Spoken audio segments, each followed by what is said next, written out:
미세먼지 발생을 억제하고 정부의 대책을 강화하기 위한 미세먼지 관련 법안이 국회에서 통과됐습니다. 이에 따라 미세먼지를 사회 재난으로 규정하고 미세먼지 배출이 적은 LPG 차량을 일반인도 구입할 수 있게 됐습니다.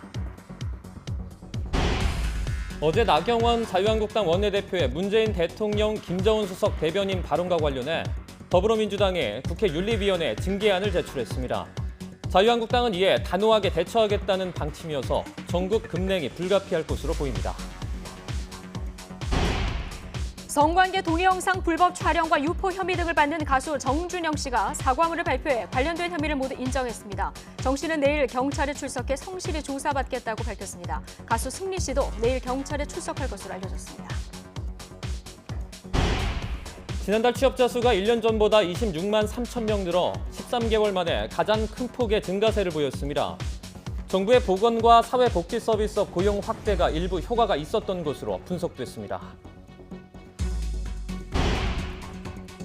지난해 4분기 서울의 주택 구입 부담 대수가 10분기 연속 상승해 서울에서 집 사기가 여전히 힘든 것으로 나타났습니다. 이는 2004년 이후 역대 최장기간 상승입니다. 반면 전국 평균은 4분기 연속 하락세를 보인 것으로 조사됐습니다. 이명박 전 대통령이 오늘 보석으로 풀려난 지 일주일 만에 다수 비자금 횡령 항소심 재판에 출석합니다. 하지만 핵심 증인인 이팔성 전 우리금융지주 회장이 불출석 의사를 밝혀 재판의 차질이 예상됩니다. 네, 뉴스뉴스 2부 시작하겠습니다. 방금 들어온 속보 한 가지 먼저 전해드리겠습니다.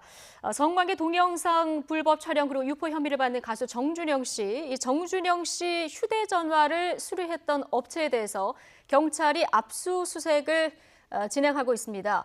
11시 반부터 지금 압수수색이 진행되고 있고요. 10여 명이 투입돼서 지금 진행이 되고 있는 이런 상황입니다.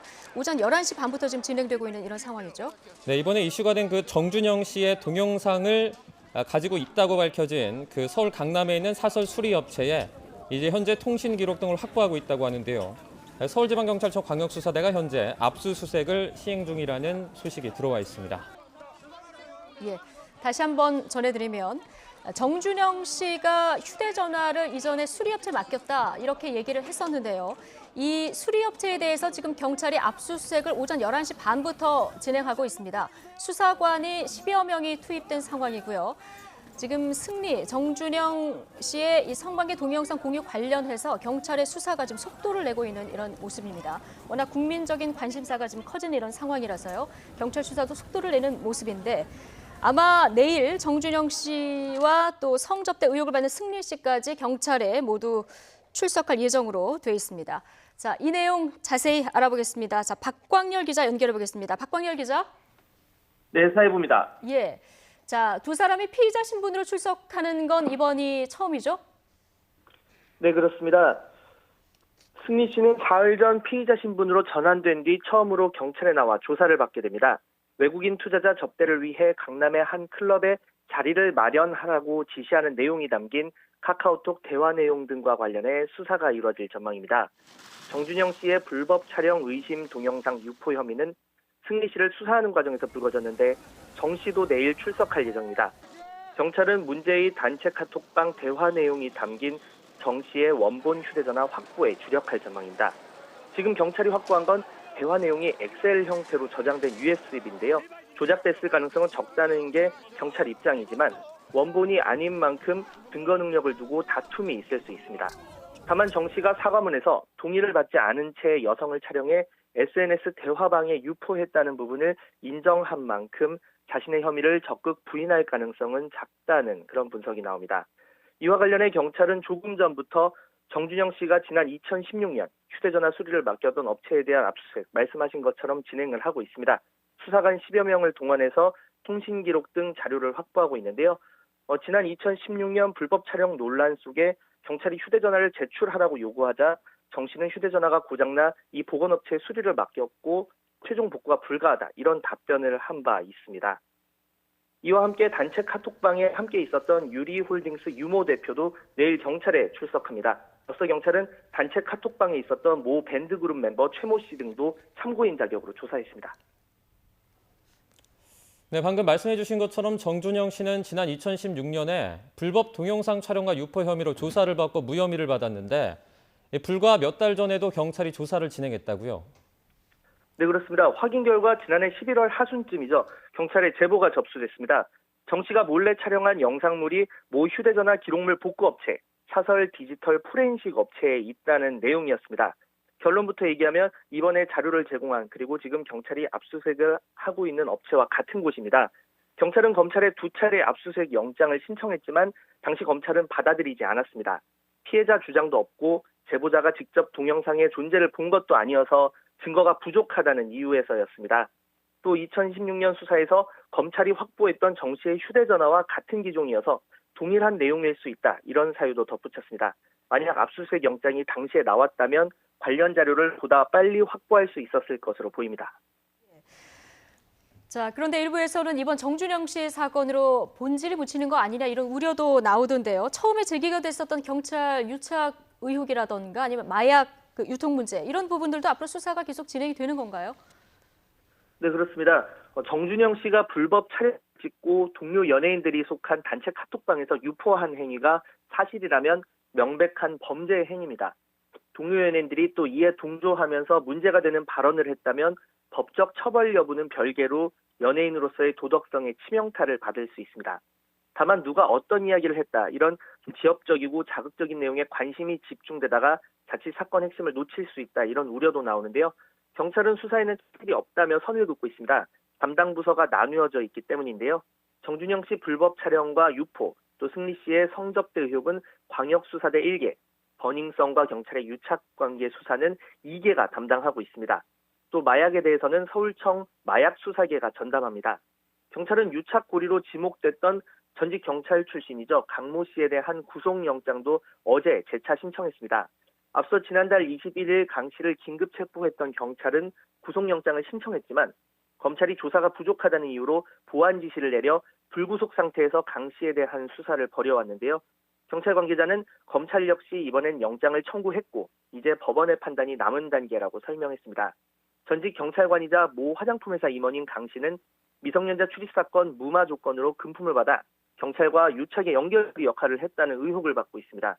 앞서 경찰은 강 씨가 금품을 제공했다는 의혹을 받는 버닝썬 이모 공동대표 자택에 방문한 CCTV 영상 등을 확보해 수사를 진행해왔습니다.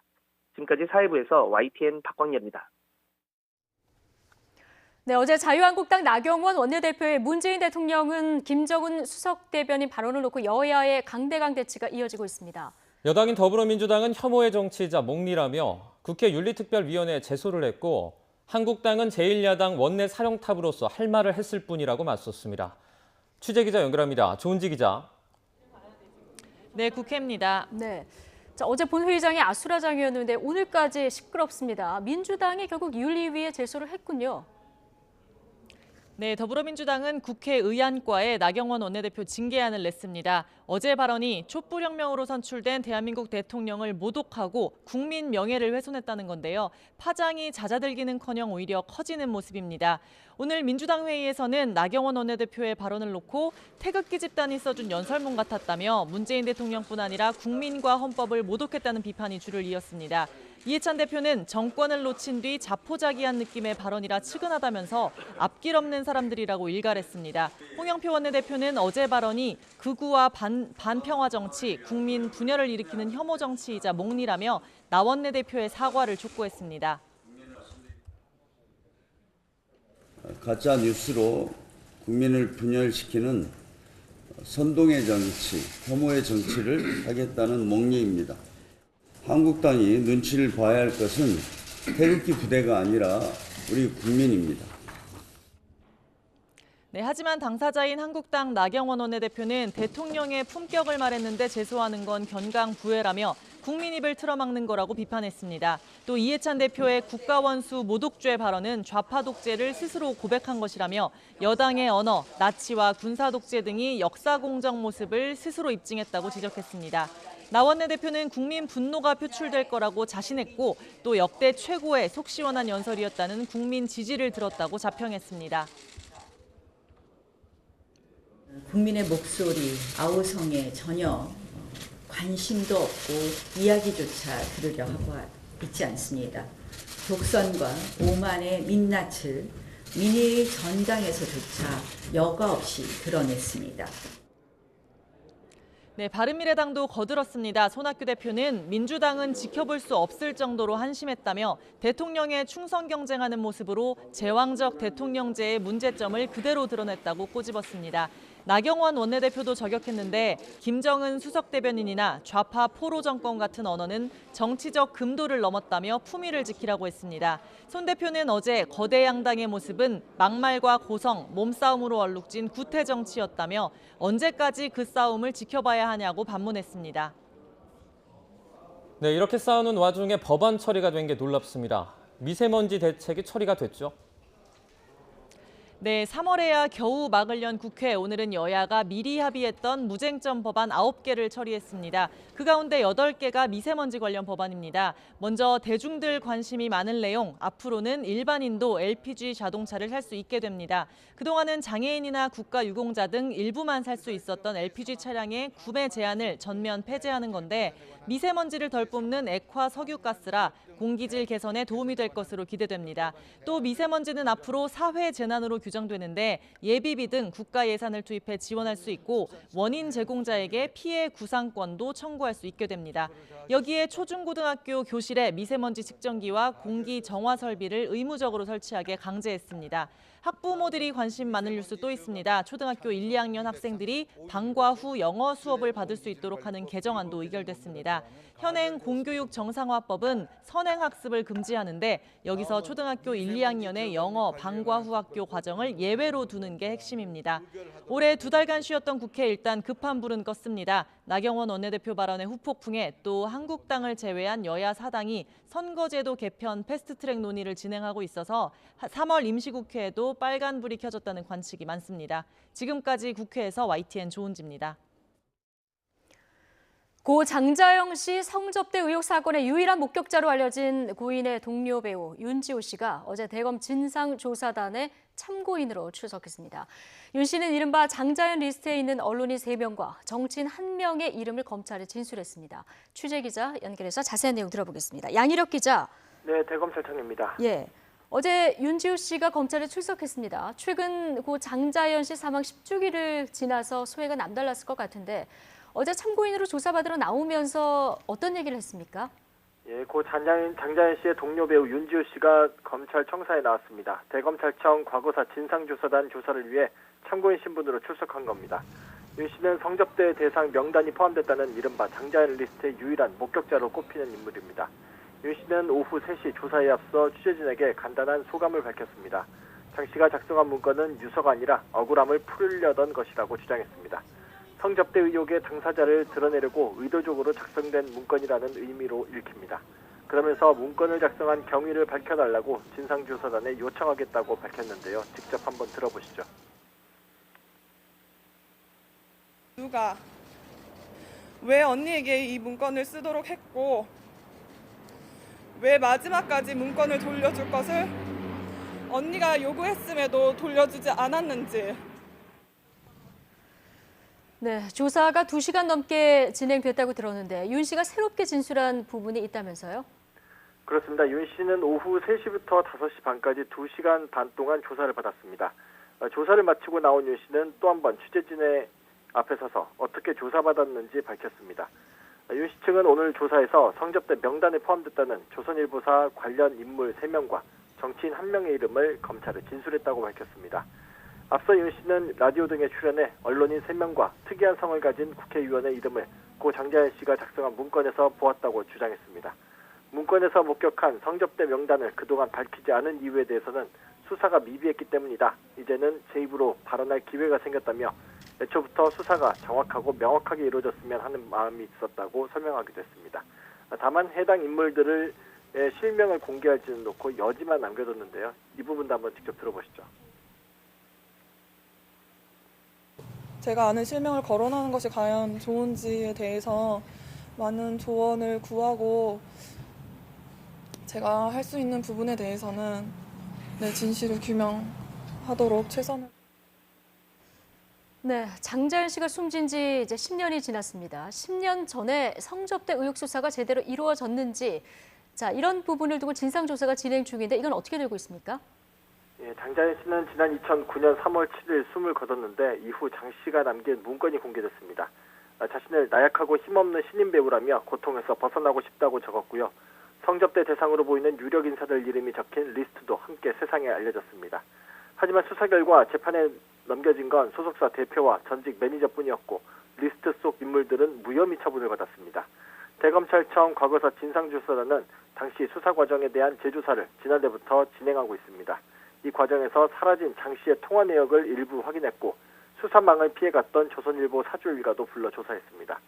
성접대 사건 수사를 맡았던 부장검사에게 검찰 내부 인사가 사건을 잘 봐달라고 청탁했다는 새로운 정황이 나오기도 했습니다.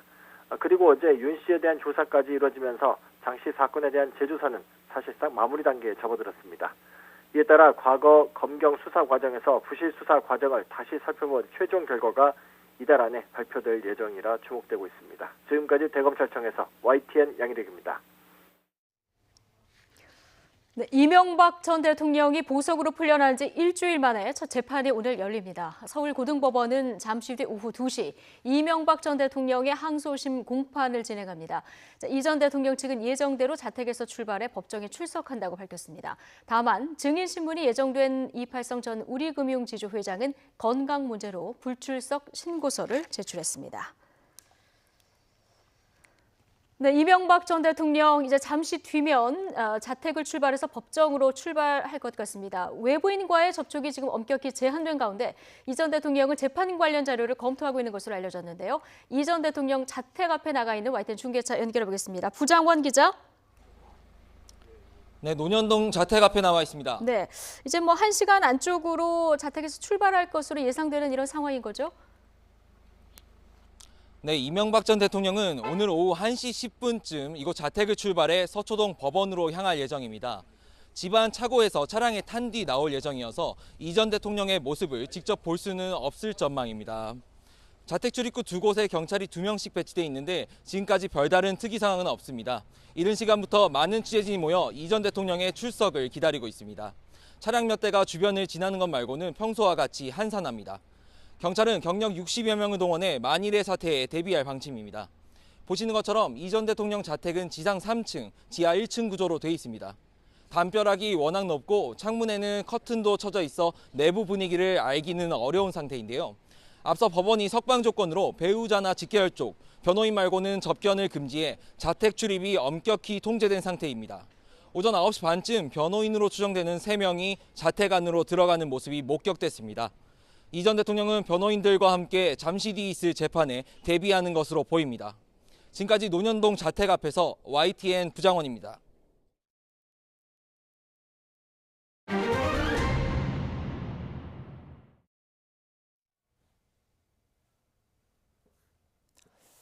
지난달 취업자 증가폭이 13개월 만에 20만 명대를 회복했습니다.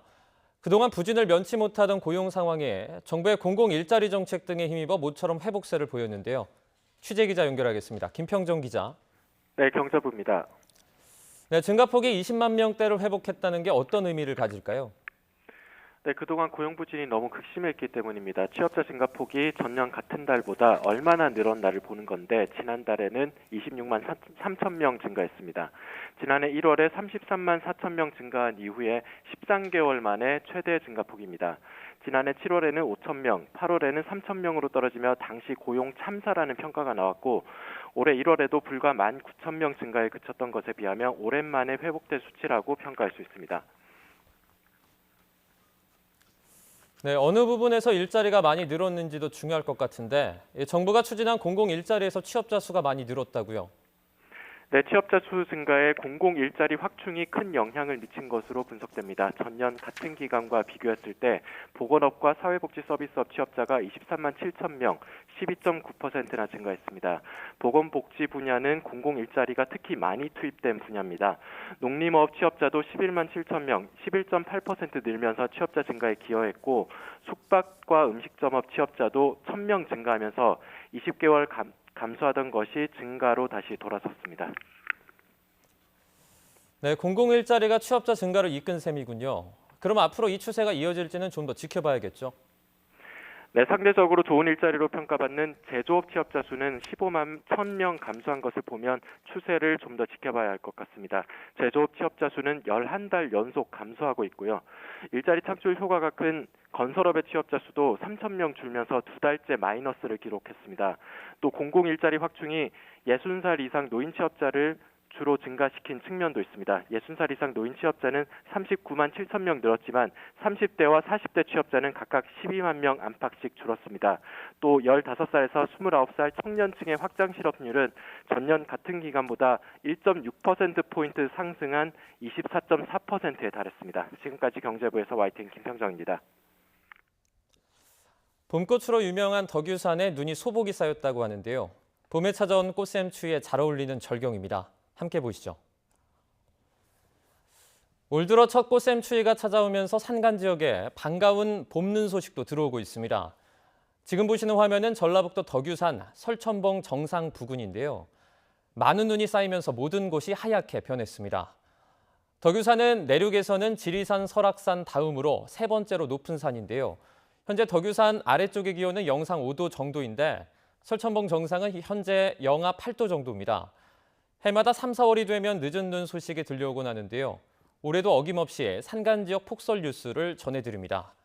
며칠 전에 강원 산간에 많은 눈이 내린 데 이어 오늘은 덕유산에 눈이 내리면서 덕유산을 찾은 등산객들은 예상치 않게 하얀 눈꽃을 즐길 수 있을 것 같습니다.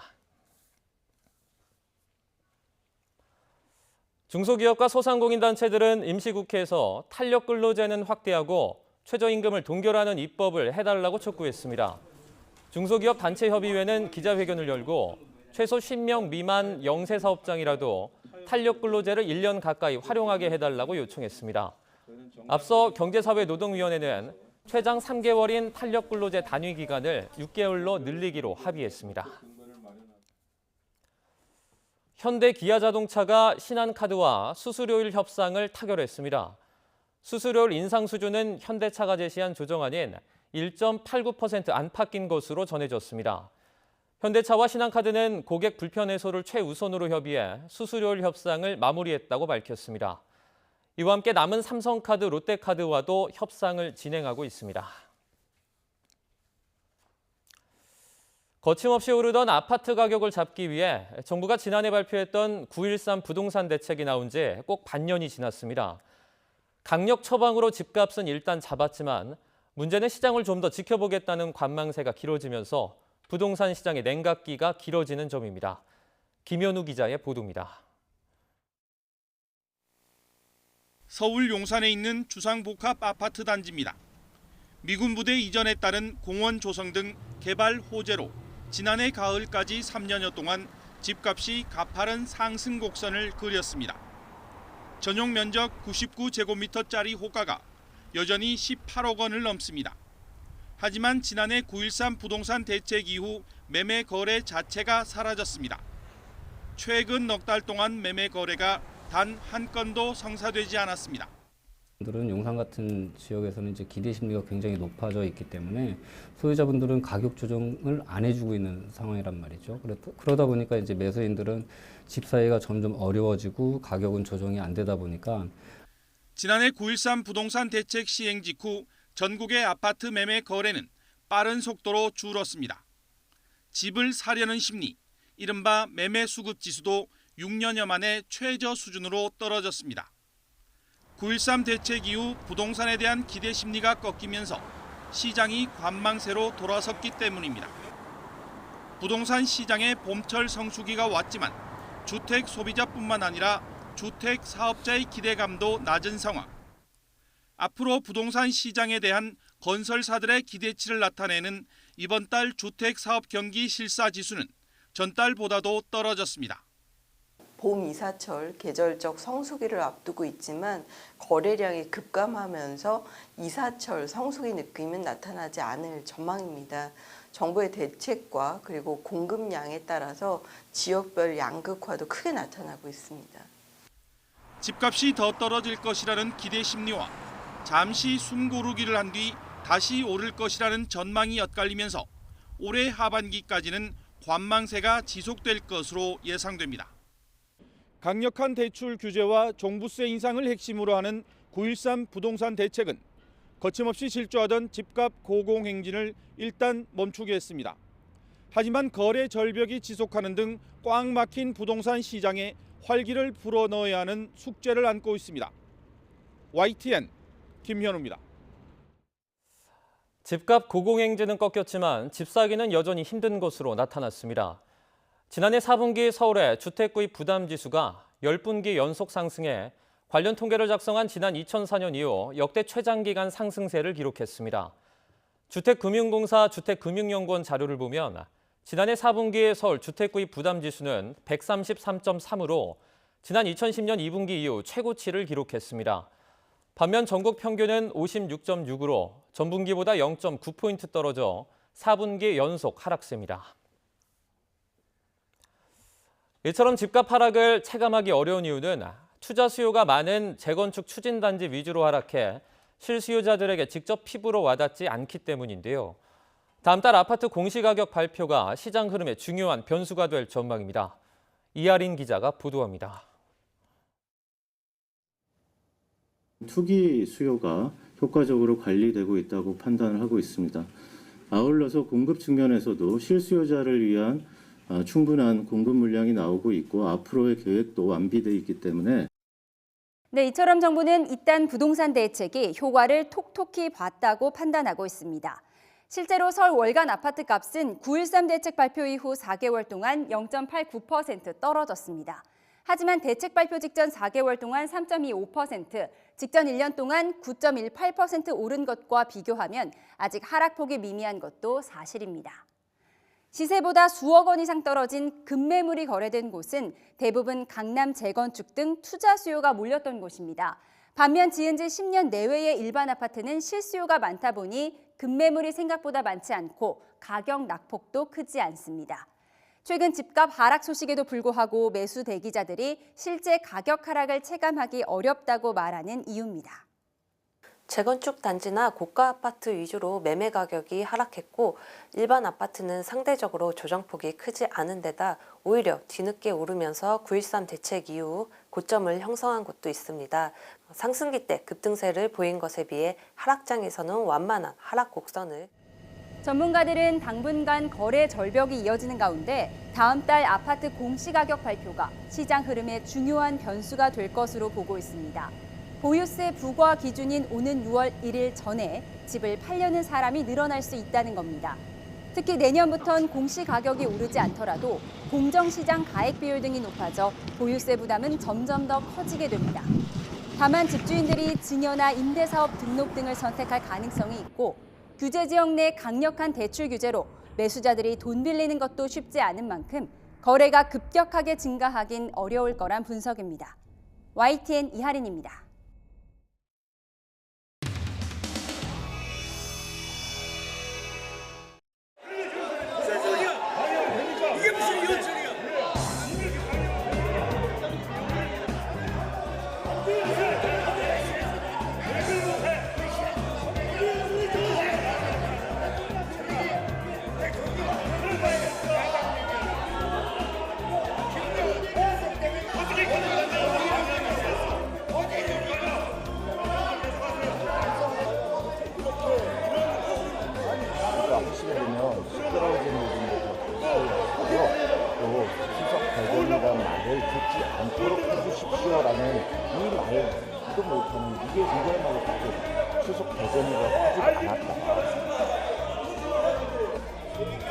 여유와 자신감 가져.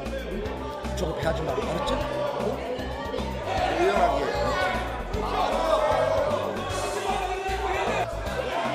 나경원 원내대표님, 발언을 계속하세요. 발언을 계속 하시라고요. 나 대표님, 안 들리세요? 발언을 계속하세요.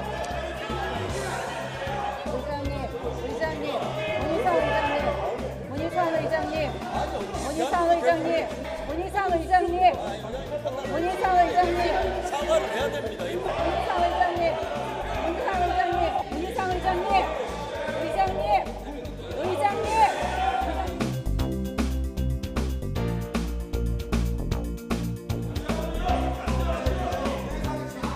국회는 이렇게 하는 데가 아니에요. 국회는 민주주의의 본령이에요. 여러분이 보여주는 모습은 이건 공멸의 정치예요. 상생의 정치가 아니에요. 조금씩 다운해요. 박수 칠 일이 아니에요.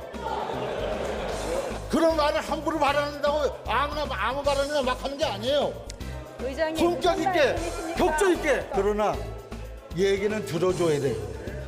참아요. 또 참아요. 영국 의회처럼 지팡이 하나 가지고 오자 내리면 다 조용해지는 그런 의회를 원합니다. 그런 속에서 아무리 말이 안 되는 소리라도 경청해서 듣고 그 속에서 타산지석으로 배울 건 또 배우고 또 그 속에 가장 옳은 소리가 있는지도 모르겠다라고 스스로 반성하고 들어야 돼요. 그게 민주주의예요. 내가 볼 때는 상당한 걸음의 발언을 하셨어요. 그러나 그것을 어떻게 처리할 것인가는 우리 정치가 또 그 수준껏 할 수 있어요. 그러니까 그걸 믿으세요. 자, 조용하세요. 의장님 말씀에 일부는 감사드리면서 의장님 말씀에 또 일부는 역시 민주당 출신 의장님이시라는 생각을 했습니다. 자.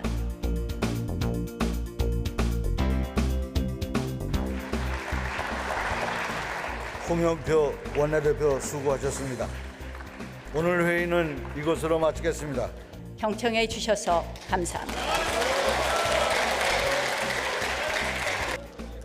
나경원 자유한국당 원내대표.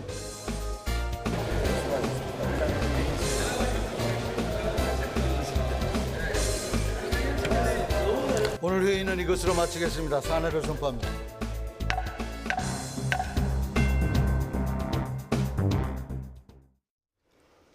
네, 고성과 삿대질이 만연했던 어제 국회 본회의장 모습 보고 오셨습니다. 후폭풍은 오늘도 계속되고 있는데요. 국회 상황 앞으로 어떻게 흘러가게 되는 걸지 오늘 두 분 모시고 얘기 나눠보겠습니다. 박범계 민주당 의원 그리고 장제원 한국당 의원 두 분 모셨습니다. 어서 오십시오. 네, 반갑습니다. 안녕하십니까. 네, 안녕하세요. 조금 전에 이제 돌발 영상에서 보셨지만 나경원 원내대표 그리고 문희상 국회의장 서로를 열심히 부르는데 불러도 대답이 없습니다. 시끄러워서 안 들리는 겁니까? 아니 저는 문희상 의장님께서 뭐 적절하게 또 민주당 의원들의 고성과 소란을 또 제재를 하셨다고 보는데 결국은 마지막에 여러 가지 말씀을 하시는 데 있어서 역시 민주당 출신 의원이구나라고 생각할 수밖에 없는 말씀들을 하셨어요. 그리고 마지막에 나경원 원내대표 보고 수고했다는 말도 안 한 거는 철저하게 문희상 의장의 그 의사진행 방식 자체가 가슴에는 민주당의 뿌리를 두고 있다는 걸 느낄 수밖에 없었고 저는 저 장면에서 나경원 원내대표의 임기응변, 재치가 굉장히 돋보였다. 저 소란스러운 와중에서 문희상 의장이 조용하세요, 인내를 가지고 들으세요 하면서도 마치 나경원 원내대표의 내용적으로는 좋지 않았다는 쪽으로 이렇게 말이 안 되는 얘기라도 들으십시오 이렇게 하지 않습니까? 그때 나경원 원내대표가 나서가지고 소란을 좀 멈추게 해주는 고마운데 역시 민주당 의원이시군요. 이렇게 하는 참 임기응변, 침착한 임기응변이 좀 돋보였죠. 역시 민주당 출신의 의장이라는 나경원 원내대표의 발언, 재치가 돋보이는 발언이다 이런 얘기를 해주셨는데 굉장히 재치가 돋보였다 생각합니다. 소란 속에서 좀 들리겠습니까? 그런데 그것을 딱 분석해가지고 역시 민주당 의원이었다 이렇게 말씀할 수 있는 그런 내공이 있었다고 생각합니다. 네, 박범계 의원님. 나 원내대표 연설 끝난 후에 이제 수고했다는 말을 안 했다 이런 부분 이제 지적을 해주셨는데 한 3, 4초 정도 아까 보셨지만 침묵이 있었거든요. 자, 국회의장은 어떤 생각을 하고 있었을까요? 글쎄 뭐 이게 이제 나경원 원내대표의 이제 망언을 국회의장의 뭐 진행 태도, 발언으로 이제 뭐 그것을 대체할 상황은 아닌 것 같습니다. 저희들은 굉장히 심각하게 보고 있고요. 문희상 국회의장께서도 분명히 듣긴 듣되 말이 안 되는 얘기다라고 분명히 얘기를 했습니다. 민주당 출신의 국회의장이기 때문이라기보다는 뒤에서 더 잘 들리지 않겠습니까? 나경원 원내대표는 작심하고 준비를 한 것으로 보여지고요. 일부 기사에는 저게 이제 작년 9월에 블룸버그 통신에서 썼던 기사 내용인데 그 인용을 할 건지 말 건지에 대한 고민을 하다가 결국 뺐다는 얘기예요. 이 얘기는 뭐냐 하면 민주당의 반응이 어째 나올 것인지를 충분히 예상을 했다고 보여지거든요. 그렇다면 지금 말씀하시는 국회 정상화라든지 또 문재인 대통령부터 시작된 소위 외국 언론이 탑 니고시에이터, 즉 수석 협상가라는 그런 칭찬을 받아서 결국 한반도의 지금 전쟁 위험이 상당히 없어진 거예요. 그렇지만 뭐 당장의 비핵화 합의는 이루어지지 않았죠. 그러나 여전히 문재인 대통령의 중재 노력은 필요한 대목인데 그거 자체를 원천적으로 부정한 거기 때문에 한쪽 편을 완전히 대리인으로 만들어버린 거잖아요. 그렇기 때문에 저는 대단히 부적절하다. 예. 안타깝습니다. 자, 본격적으로 대담을 이어가기 전에 어제 어떤 얘기들이 나왔는지, 자, 국회가 그래서 이런 상황까지 이르게 됐는지, 자, 이 얘기를 먼저 좀 들어보고 장제원 의원님께 발언 기회 먼저 드리겠습니다. 나경원 원내대표의 어제 주요 발언 먼저 듣고 오시죠. 문재인 정권의 경제정책은 위헌입니다. 대한민국 헌정 질서를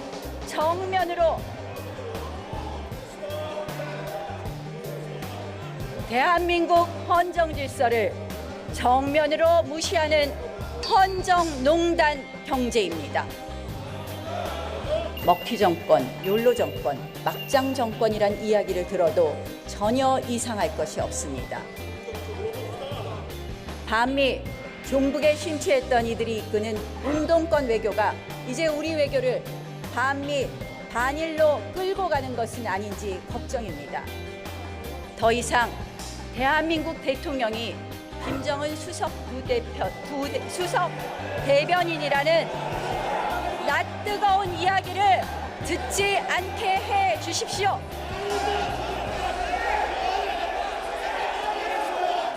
미세먼지 탈원전 보철거 문재인 정부가 좌파 호로 정권이라는 증거입니다.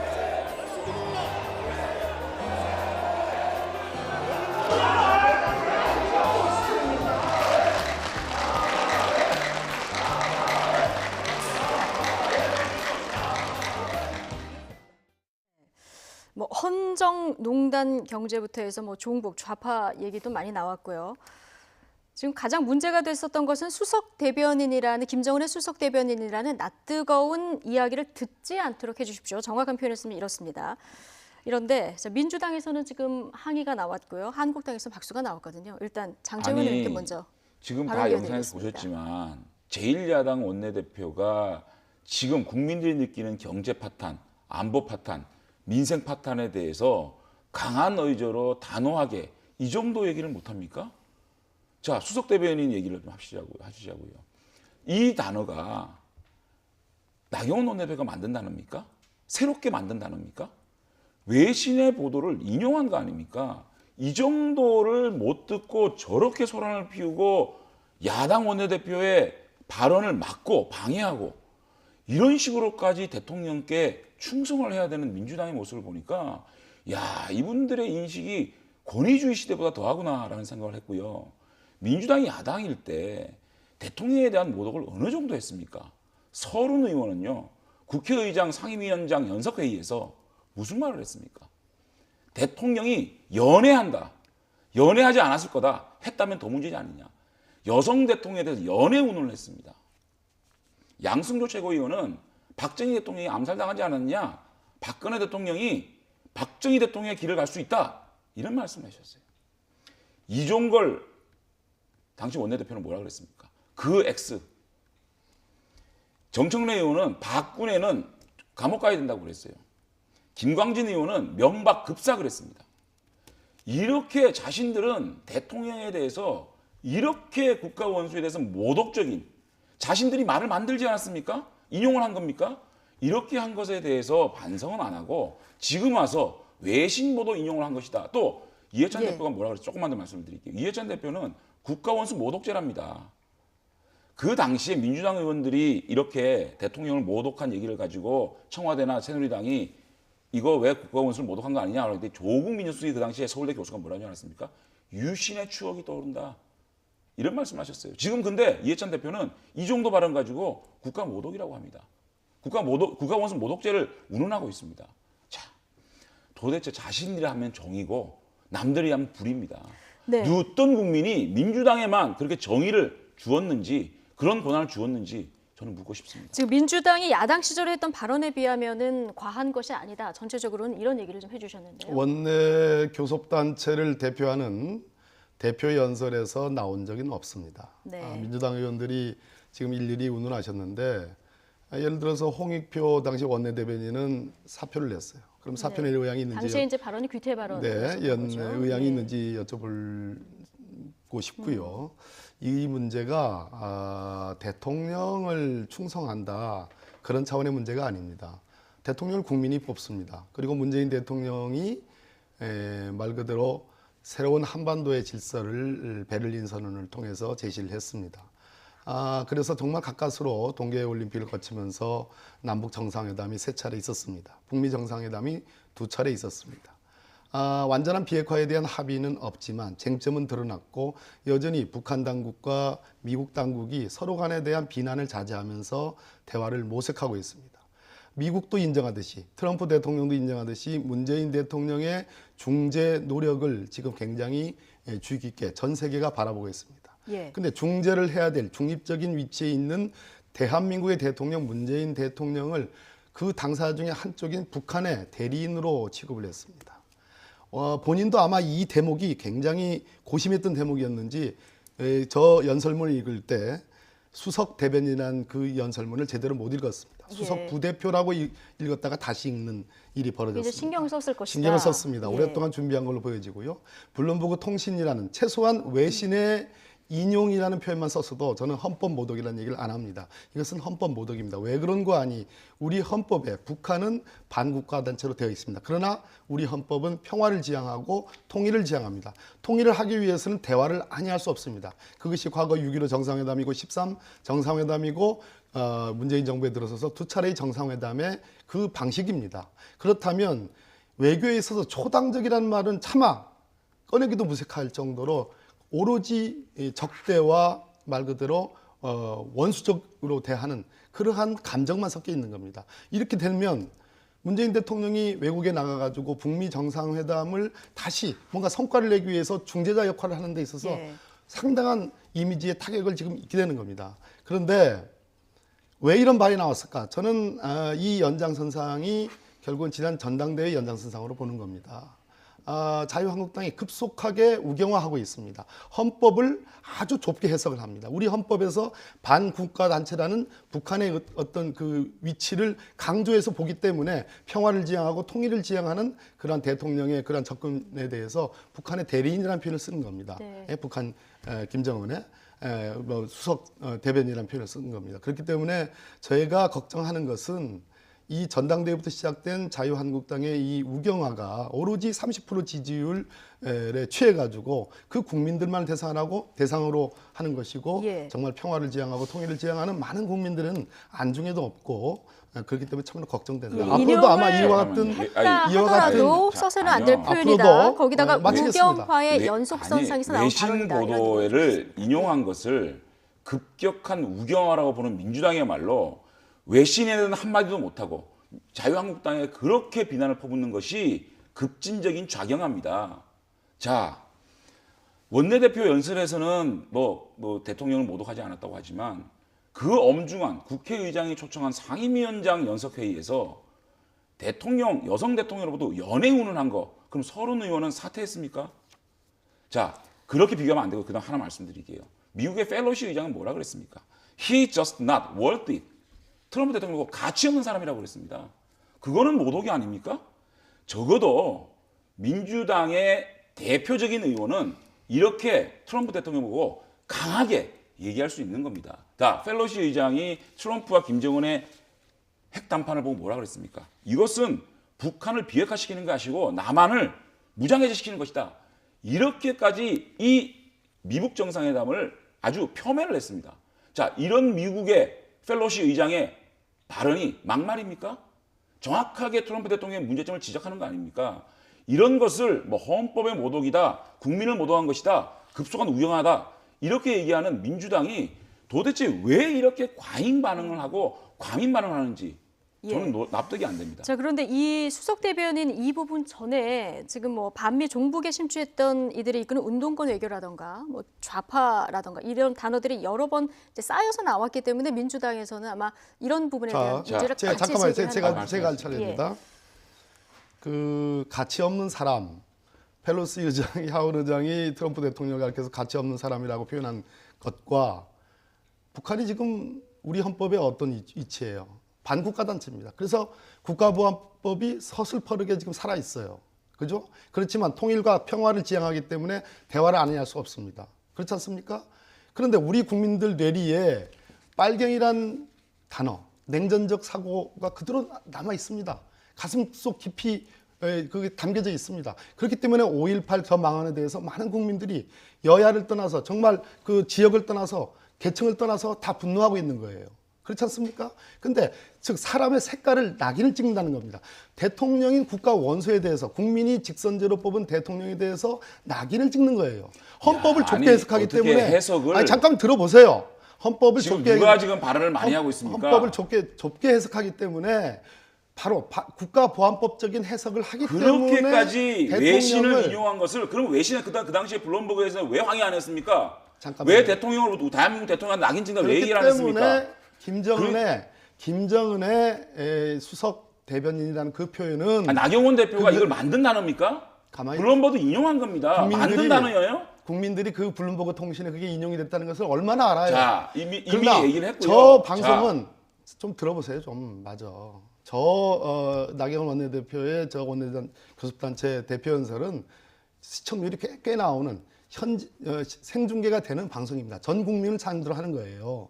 그렇기 때문에 블룸버그 통신의 그 인용 기사하고는 상상할 수가 없는 거예요. 비교할 수가 없는 거예요. 그것을 확인시켜 주는 것조차도 문제가 있는데 인용을 완전히 빼버렸어요. 그래서 국민들 생각에는 나경원 원내대표 거기에 박수를 치는 자유한국당이 지난번 5.18 발언의 연장선상에서 대통령을 북한의 대리인으로 보는구나. 그러한 역사 인식과 헌법 해석을 하고 있구나라고 생각하는 겁니다. 그렇다면 김정은과의 남북 정상회담이라든지 북미 정상회담을 지지하고 그 결과를 귀추를 주목하고 있는 많은 국민들, 평화를 지향하는 많은 국민들이 우리 대통령이 그럼 한쪽 편이었어?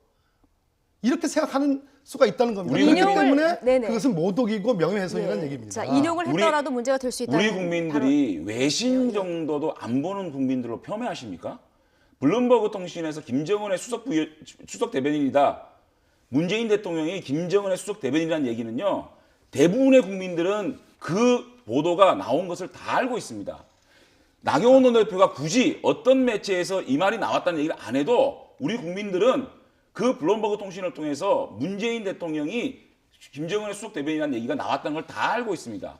그것을 다시는 이런 낯뜨거운 얘기를 듣지 않도록 해달라라고 간곡하게 호소하는 것이 그렇게 문재인 대통령을 낙인시키고 빨갱이화시키는 겁니까? 저는 정말 납득이 안 되는 거는요. 나경원 원내대표한테 민주당이 뭐라 그러고 있습니까? 아베의 수석 대변인이라고요? 아니 북한에 대해서 비판하고 북한의 비핵화 의지에 대해서 다시 확인하라. 앞으로 비핵화 문제에 대해서 좀 더 관심을 가지고 더 노력하라는 얘기를 하면 빨갱이입니까? 어떻게 북한과 핵 문제가 자초되고 핵 문제가 문제가 되면 일본에다가 총구를 돌려갖고 아베하고 친일파라는 프레임을 시킵니까? 정말 치졸한 방식이에요. 자, 그래서 저는 이런 방식으로 자꾸만 친일파와 북한에 대한 비판을 상등화시키는 문재인 대통령이 3.1절에 놀랬습니다. 어떻게 3.1절 날 빨갱이를 합니까? 어디서 나온 그 역사 인식인지 그런 인식을 그대로 지금 민주당이 나경원 의원을 비판할 때 아베 수석 대변인이라고요? 그렇게 하는 민주당은 제대로 되게 비판하고 있는 겁니까? 이렇게 과민하게 도대체 그 단어가 뭐가 그렇게 문제였는지 나경원 원내대표가 얘기하는 핵심이 뭐겠습니까? 북한이 이렇게 비핵화 의지가 없는 게 밝혀지지 않았느냐. 잠깐만 저도 얼마 안 했습니다. 미국 정상회담을 통해서 이제 비핵화 의지가 없는 게 확인됐다. 가드너가 뭐라 그랬습니까? 북한이 비핵화할 때까지 우리는 완벽한 제재 이행과 강력한 군사태세, 북한의 체제 고립 등을 포함한 최대 압박 정책을 추구해야 된다. 미국에서 나오는 소리입니다. 그런데 대한민국의 정부에서는 뭐라고 하고 있습니까? 금강산 재개, 동창리에서는 지금 미사일까지 지금 이상기후가 생기고 있습니다. 그런데도 불구하고 이렇게 북한에 딸려다니고 북한에 뭔가 구걸하는 이런 모습을 보이는 것에 대해서 나경원 원내대표가 강하게 지적하는 거, 그거를 좀 가슴 깊이 새겨서 듣기 바랍니다. 두 가지만 지적을 할게요. 첫째, 민주당의 그 나경원 원내대표에 대한 얘기라고 하는데 민주당의 원내대표나 민주당의 당대표가 교섭단체 대표로서 전 국민을 상대로 생중계되는 국회의정단상에서 그러한 발언을 한 거 없습니다. 비교를 정확히 하십시오. 장소상의 지금 문제점을 또 하나의 문제점이 예. 있습니다. 지금 문재인 대통령을 가리켜서 수석 대변인이라고 한 것에 대해서 우리 장 의원님도 문제가 있다라는 인식을 하고 있는 거예요. 왜 그런 거 하니? 그게 문제가 없는 발언이다라는 얘기는 한 번도 저하고 어제부터 토론을 하고 있는데 하고 있질 못하고 있고 오늘도 강조하는 것은 블룸버그 통신이라는 외국 언론사가 했던 기사를 인용한 것이다라는 얘기를 강조하겠습니다. 즉 그 얘기를 강조한다는 것은 이 발언 자체는 문제가 있다는 것을 저는 인정한다고 보는 수석 거예요. 대변인이라고 했으면 문제가 있다고 생각하실 수 있는데 지금 인용을 제 했다는 인식을 그러니까 제 인식까지 좀 들어보세요. 예, 들어보세요. 제 인식까지 아시는 것처럼 제 해석이에요. 하는 겁니다. 제 해석이에요. 그러니까 제 인식 왜냐하면 인용을 통신이 했던 말들을 인용하는 거기 때문에 크게 문제가 되지 않는데 왜 그런 반응을 보이냐? 이 말 속에는 그 나경원 원내대표의 본인 말이 아니지 않느냐라는 얘기 아닙니까? 만약 본인 말이었다면 크게 문제되는 것을 인정하는 거 아니겠습니까? 제가 보기에는 그러니까 이거 자체에 대해서 지금 문제가 있다는 걸 인식을 해요. 실제로 제가 생각하기 그렇습니다. 전당대회를 포함해서 5.18 망언에 의한 나경원 원내대표의 이 망언 또 나올 겁니다. 어떻게 나오느냐? 제가 보기에는 자유한국당이 굉장히 초조감을 느껴요. 동시에 굉장한 오만도 느껴집니다. 지지율이 정말 10%대에서 20%대에서 그래서 30%대까지 지금 왔다고 그래가지고 이제 우리가 드디어 우리 위치를 찾는구나라는 그런 오만함 속에서 규정을 하기 시작했습니다. 이 규정이 뭐냐? 저는 자유한국당이 떨고 있는 부분이 진짜 북미 간에 한국과 북미 이 3국 간에 또 아니면 육자회담의 과거의 당사자들 간에 진짜로 북한 핵과 평화체제에 대한 빅딜이 이뤄질지도 모른다라는 그러한 걱정을 하고 있다고 생각합니다. 그렇기 때문에 바로 그렇기 때문에 거기서 대한 초측이라고 저는 생각합니다.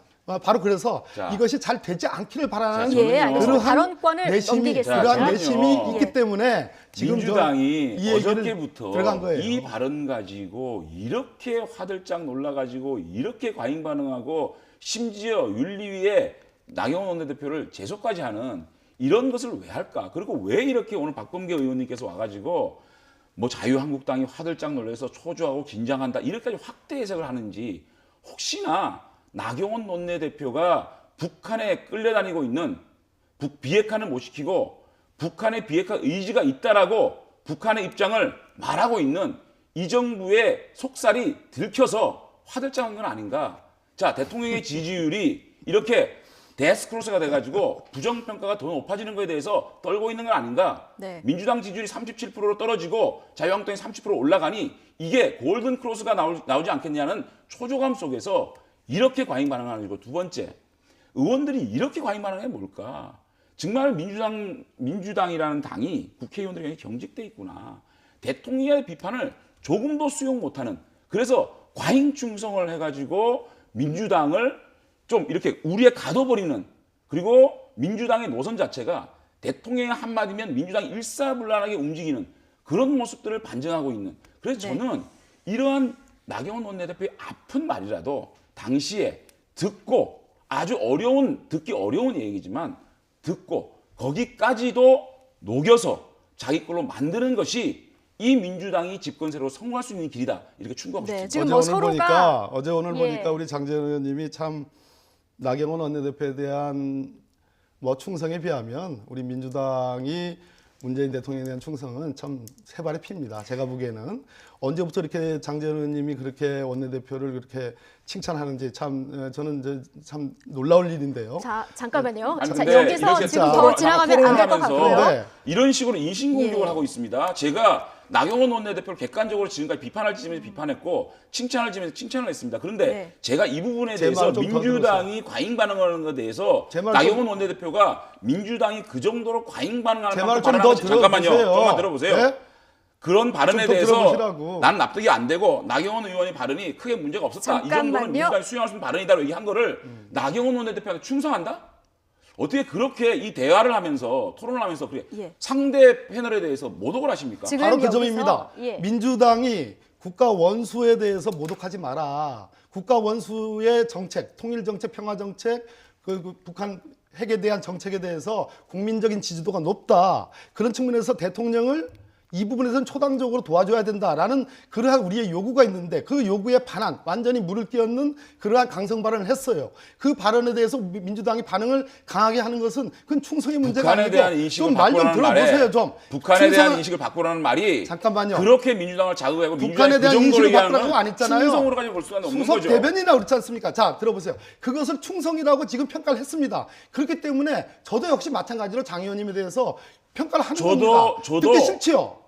듣기 싫죠. 그러니까 적어도 우리가 정치 현상을 놓고 박봉계 의원님 제 말 좀 들어보세요. 정치 현상을 놓고 서로 대화하는 과정에서 상대 패널에 대한 인신에 대한 얘기를 하지 말아야 되는 거 아닙니까? 기본 얘기입니다. 자, 장 의원님. 네. 자, 그렇기 때문에 여기서 더 가면 안 제가 될 것 같습니다. 잠시만요. 나경원 원내대표에 대한 얘기를 지금 자, 그 정도 발언에 민주당이 두 분 마이크 내려주시기 반응하는 바랍니다. 것은 문제가 있다고 하는데 잠시만요. 그 말을 하는 장제원을 공격합니까? 네, 자 여기서 잠시만요. 여기서 잠시만 끊겠습니다. 지금 두 분이 말씀하신 것처럼 지금 스튜디오 안에서도 그렇지만 민주당, 한국당 의원들 지금 국회 안에서도 지금 어제의 발언에 이어서 계속 지금 2라운드를 벌이고 있는 이런 상황인데요. 한국당과 민주당 입장을 지금 저희가 충분히 들었습니다. 아니요, 자, 그러면 잠깐만요. 질문한 거. 다른 당들의 평가부터 먼저 좀 들어보고 그다음에 요것만 좀 하고 다른 당 돌아오겠습니다. 평가 좌파 종북 얘기 좀 할게요. 좌파 얘기 좀 할게요.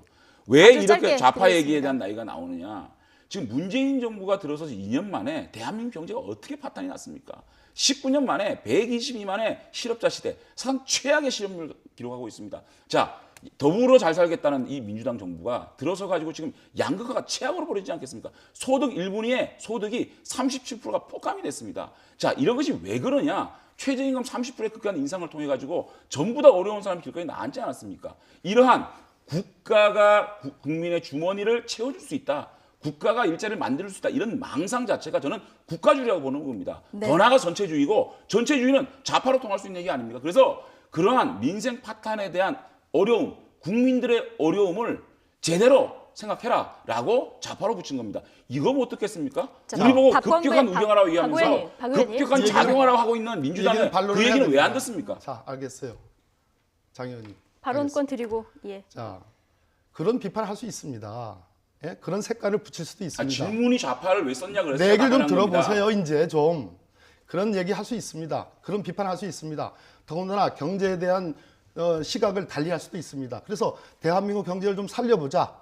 국민들을 좀 따뜻하게 좀 제대로 잘 살게 노력해보자. 야당으로서 그런 비판할 수 있습니다. 제가 그 비판은 야당은 원래 비판하는 역할이 있다고 제가 얘기했지 않습니까? 그러나 나가도 너무 나갔다 이거예요. 금도를 지켜야 된다는 얘기입니다. 그 금도는 뭐냐? 대한민국 사회에서 적어도 이 대한민국 사회에서 북한 정권과 김정은 정권과 김정은과 이거와 관련된 얘기는 적어도 조심해야 되는데 한 교섭단체 대표로서 전 국민이 바라보는 데서 수석 대변이라는 얘기를 했습니다.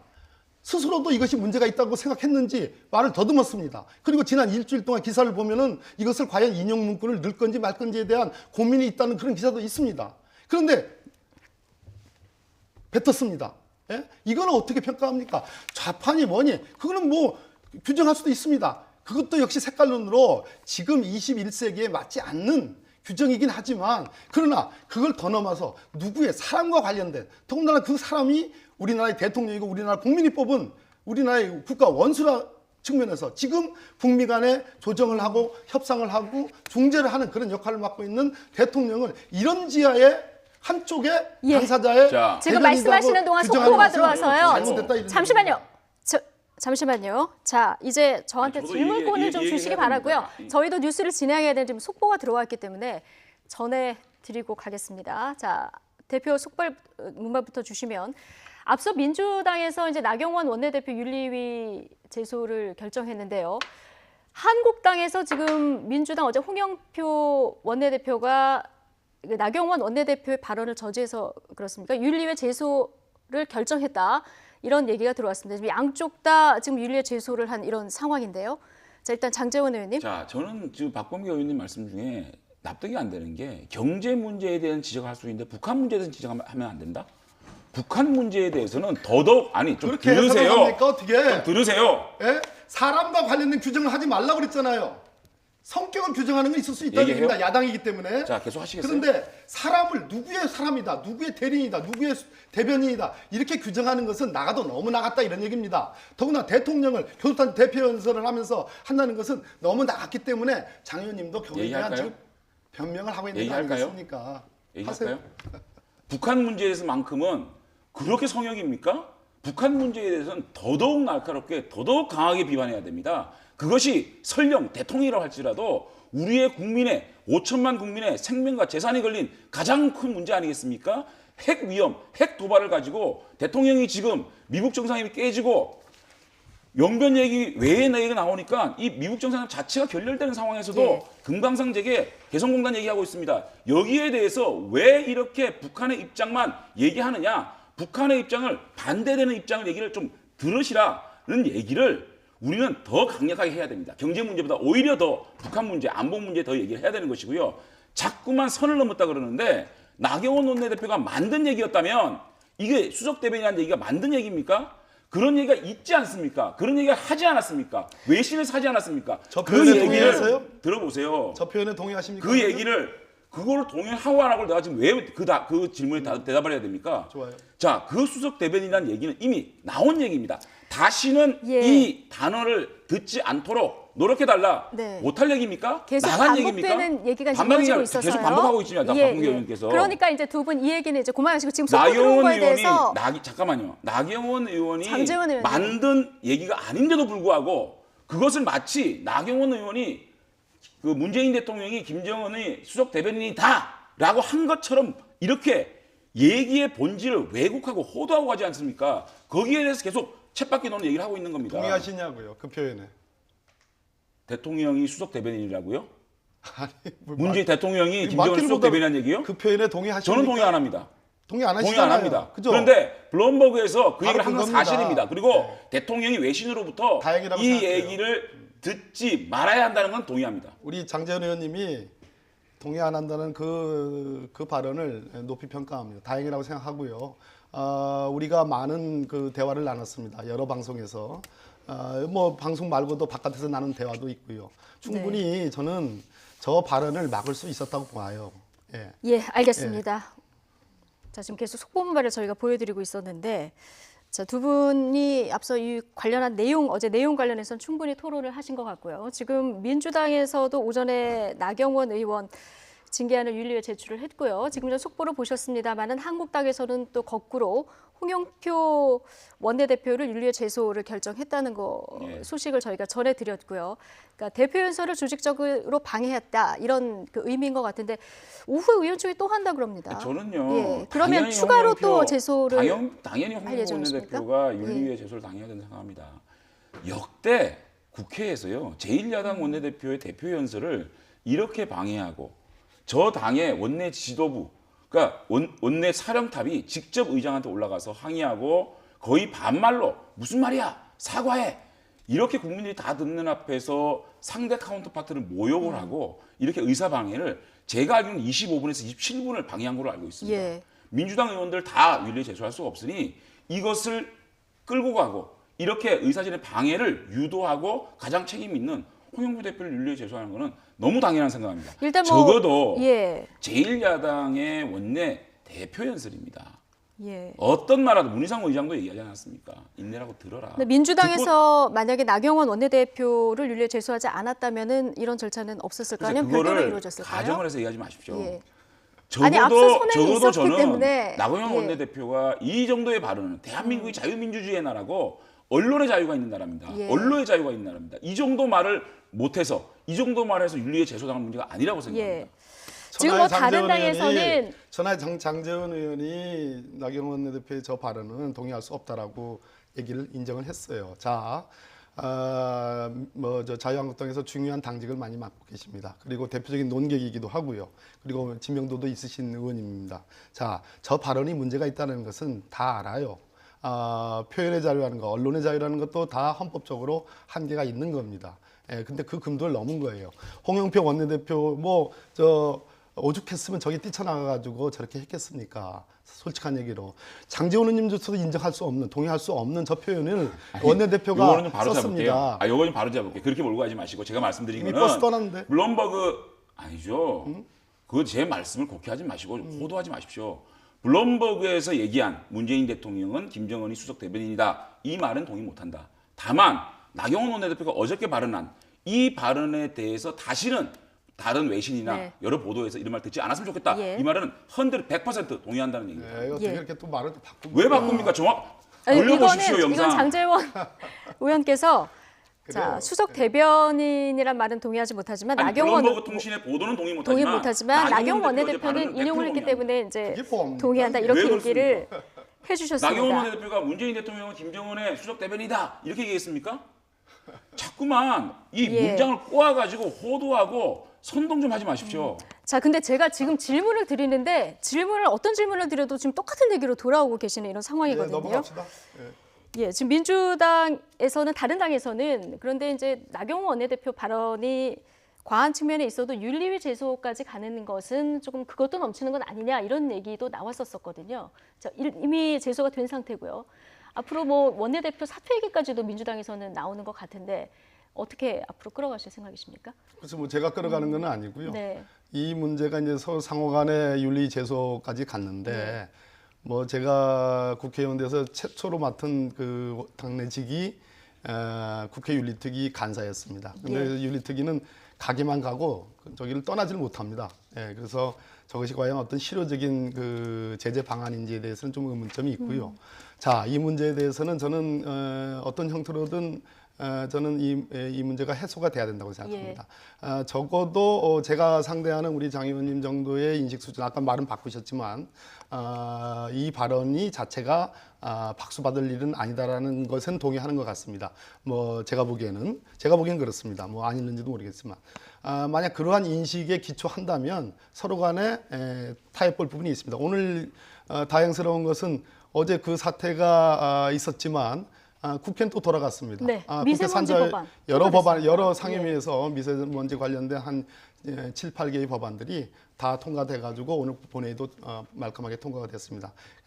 국회라는 것이 여야 간에 서로 반대편에 서가지고 국민들을 위해서, 국가를 위해서 싸우고 복구하는 것도 사실입니다. 그러나 그럼에도 불구하고 국회는 저는 열려 있어야 된다고 생각하고 그런 차원에서 서로 대승적으로 얘기할 부분이 있으면 한 번씩 양보를 해가지고 정상화하는 것이 좀 맞다고 생각하고 지난주에 두 분 나오셨을 때 생각합니다. 미세먼지 관련 법안 이제 얘기했을 때 이 부분은 이견이 없고 충분히 합의를 통해서 이루어질 수 있다 했는데 오늘 통과가 됐고요. 오늘 법사위 지금 법사위 열어가지고 미세먼지 관련된 법안 일체를 저희들이 또 현안 질의까지 포함해서 1시간 동안 법사위에서 통과를 하고 본회의에 통과를 하고 온 거고요.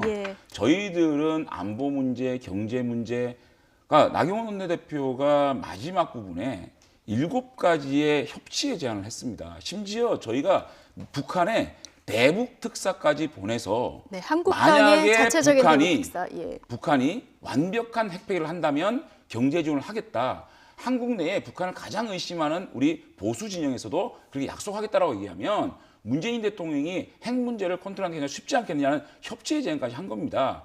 그런데 저는 한 가지만 더 말씀을 드리면요. 그 얘기는 제가 이제 말씀을 드렸고 우리 박광경 의원께서 토론을 하면서 제 발언에 대해서 말을 바꿨다. 이렇게 자꾸만 토론을 하는데 자꾸 기술을 쓰세요. 한번 영상을 한번 쭉 보세요.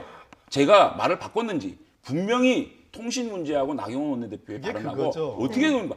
다시 묻습니다. 그럼 독해가 안 되십니까? 나경원 원내대표의 문장이 독해가 안 되십니까? 아니 블룸버그 통신을 동의할 수 없다고 했잖아요. 블룸버그 당연히 동의할 수 없죠. 그런데 나경원 원내대표 다시는 외신에서 그런 소리를 듣지 않기 바란다라는 얘기는 100% 동의한다는 말을 바꾼 겁니까? 네. 저 기사를 동의할 수 없다고 그랬잖아요. 저 기사는 당연히 동의할 수 없잖아. 그러니까 저 기사가 들리지 않도록 했으면 좋겠다는 얘기 동의하는 거죠. 그게 어떻게 말을 바꾼 거죠? 지금 계속해서 기승전 블룸버그의 기사 이렇게 지금 가고 있는 상황인데요. 하나만 더 얘기할게요. 짧게 저희가 시간이 얼마 안 남았어요. 참으로 모순되는 표현을 썼어요. 대북 특사를 자유한국당이 파견하겠다. 전 두 가지 측면이 있다고 봅니다.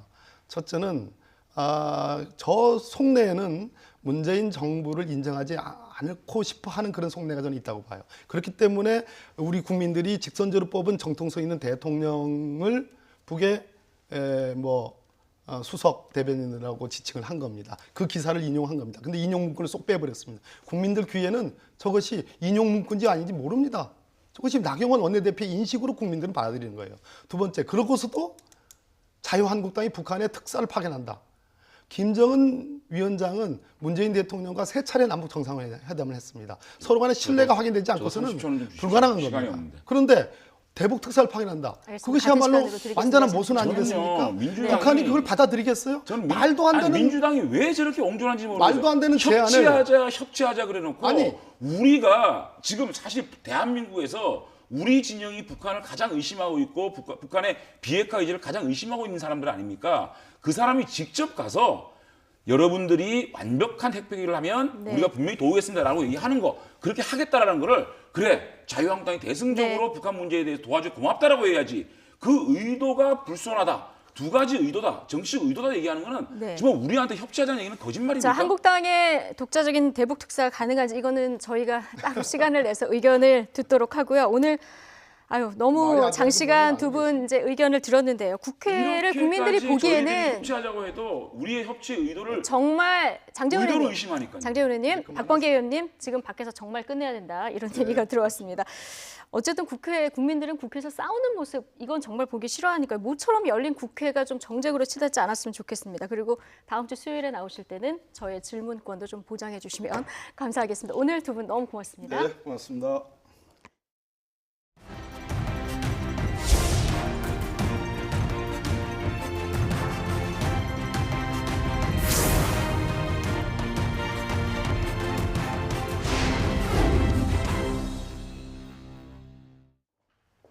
네, 이명박 전 대통령이 잠시 뒤에 법정에 출석합니다. 보석으로 풀려난 지 일주일 만인데요. 외부인과의 접촉이 엄격히 제한된 가운데 이 전 대통령은 재판 관련 자료를 검토하고 있는 것으로 알려졌습니다.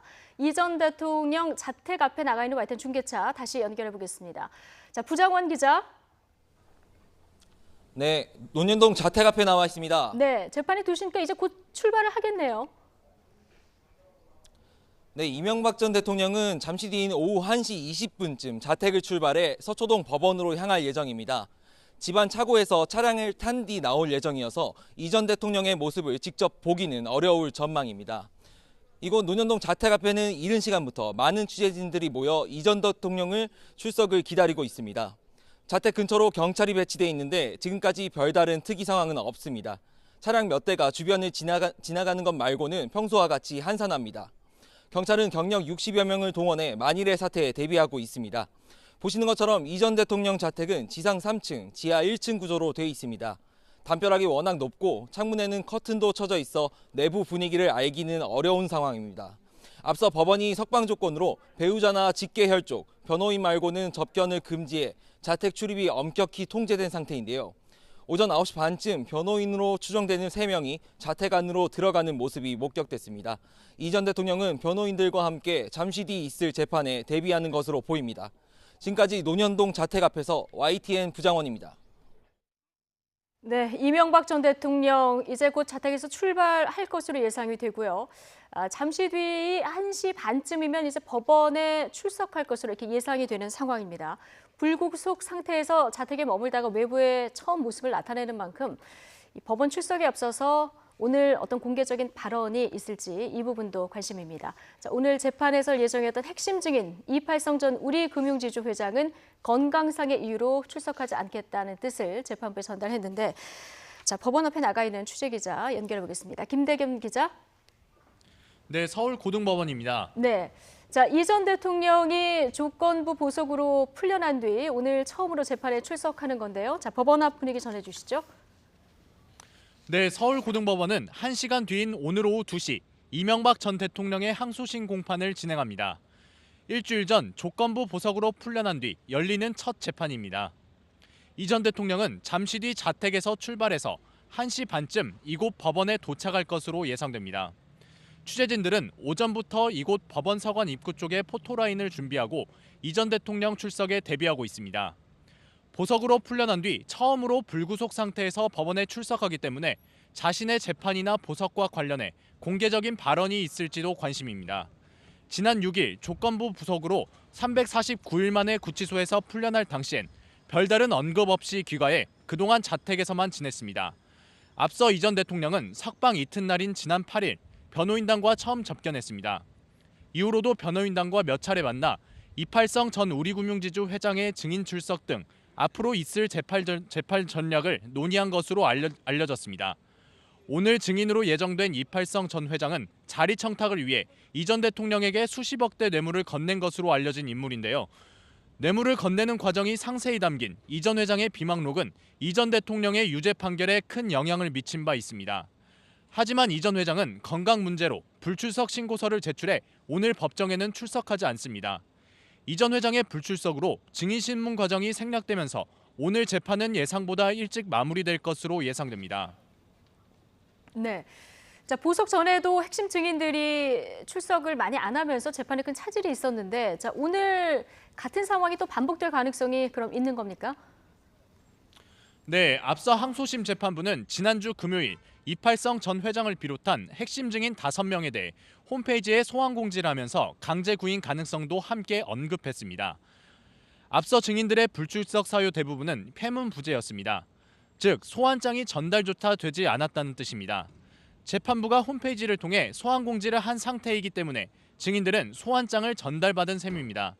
앞으로 김백준 전 청와대 총무기획관과 이학수 전 삼성그룹 부회장 등 핵심 증인들에 대한 신문이 줄줄이 예정돼 있는데요. 별다른 이유 없이 출석하지 않을 경우 재판부는 구인영장을 발부하겠다고 밝혔습니다.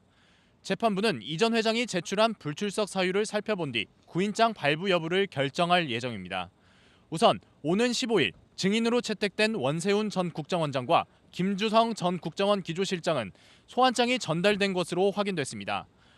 오늘 재판부가 이팔성 전 회장의 불출석에 어떻게 대처하느냐에 따라 앞으로 줄줄이 예정된 증인 출석 여부에도 영향을 미칠 전망입니다. 지금까지 서울고등법원에서 YTN 김대겸입니다.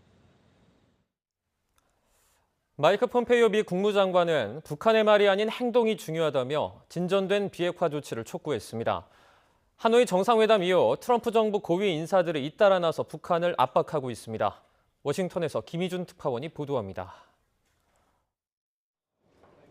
말로 하기는 쉽다. 우리는 행동만을 가치 있게 본다.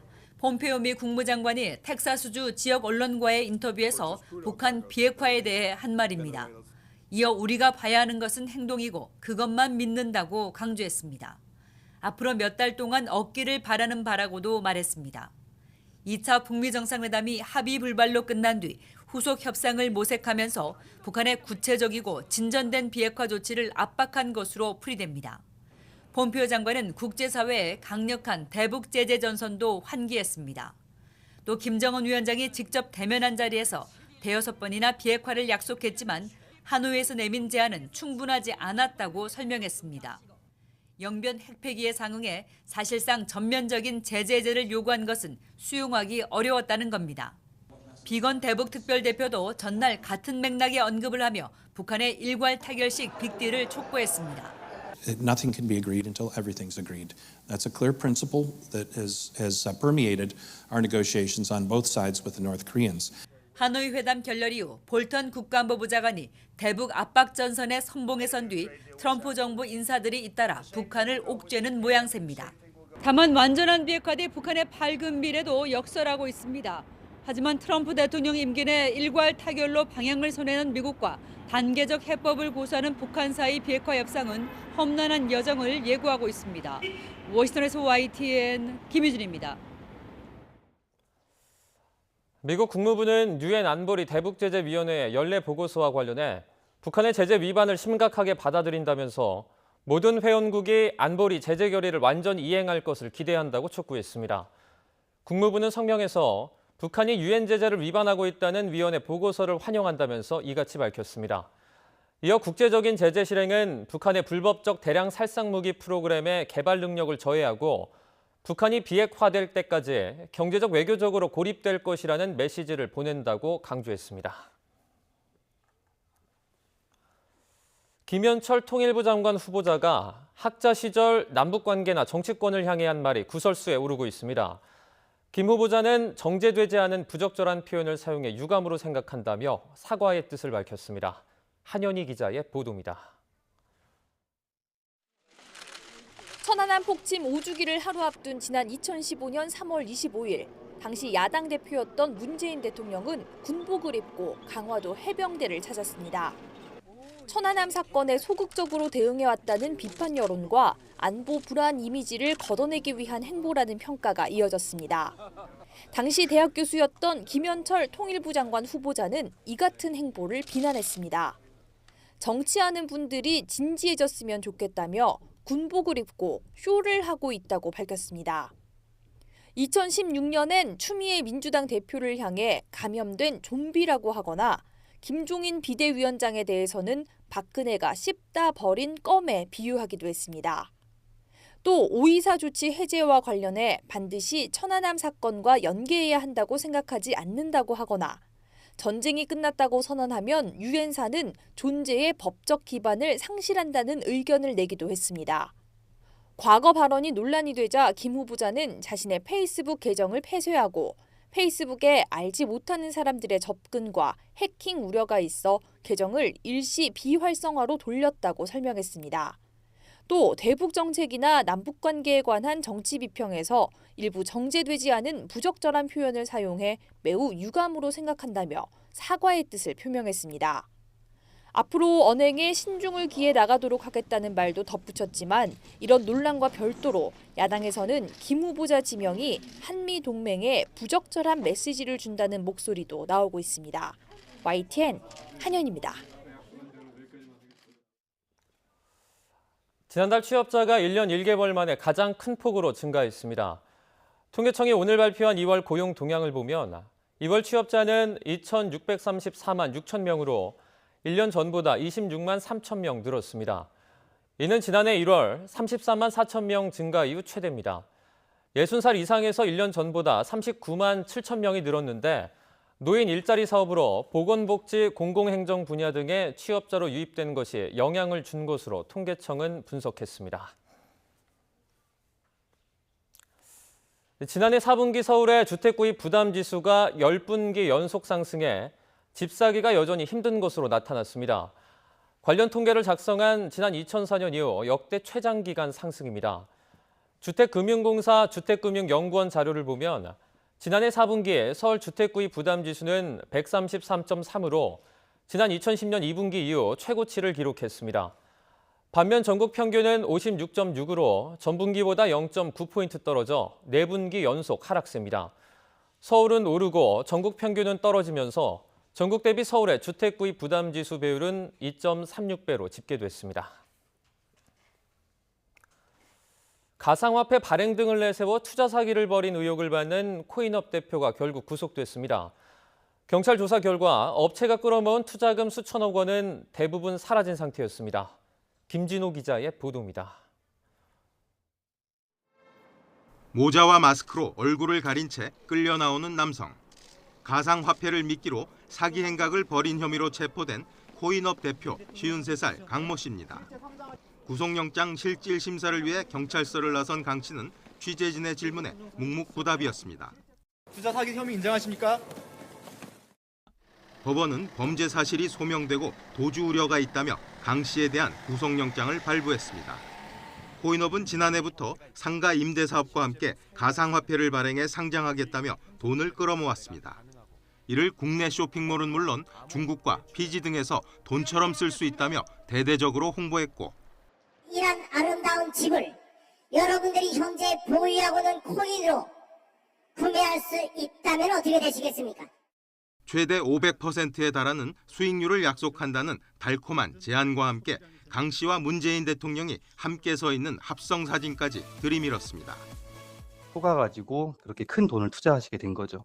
피해 금액으로 가장 크신 분들은 20억 원까지 있고요. 상장 관련 검토조차 한 적이 없다라고 하더라고요. 하지만 조사 결과 업체의 수익은 없었고 일부 나눠준 배당금 역시 다른 투자자들의 돈이었습니다. 경찰은 피해를 본 사람만 수천 명, 피해 금액은 수천억 원에 이르는 것으로 보고 있습니다. 지난달 업체를 압수수색해 확보한 자료를 분석해보니 투자금도 거의 남아있지 않았습니다. 현재까지는 압수한 어떤 자료나 이런 데는 거의 없다고 보시면 되기 때문에.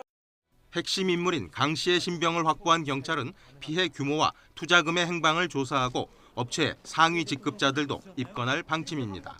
YTN 김진호입니다.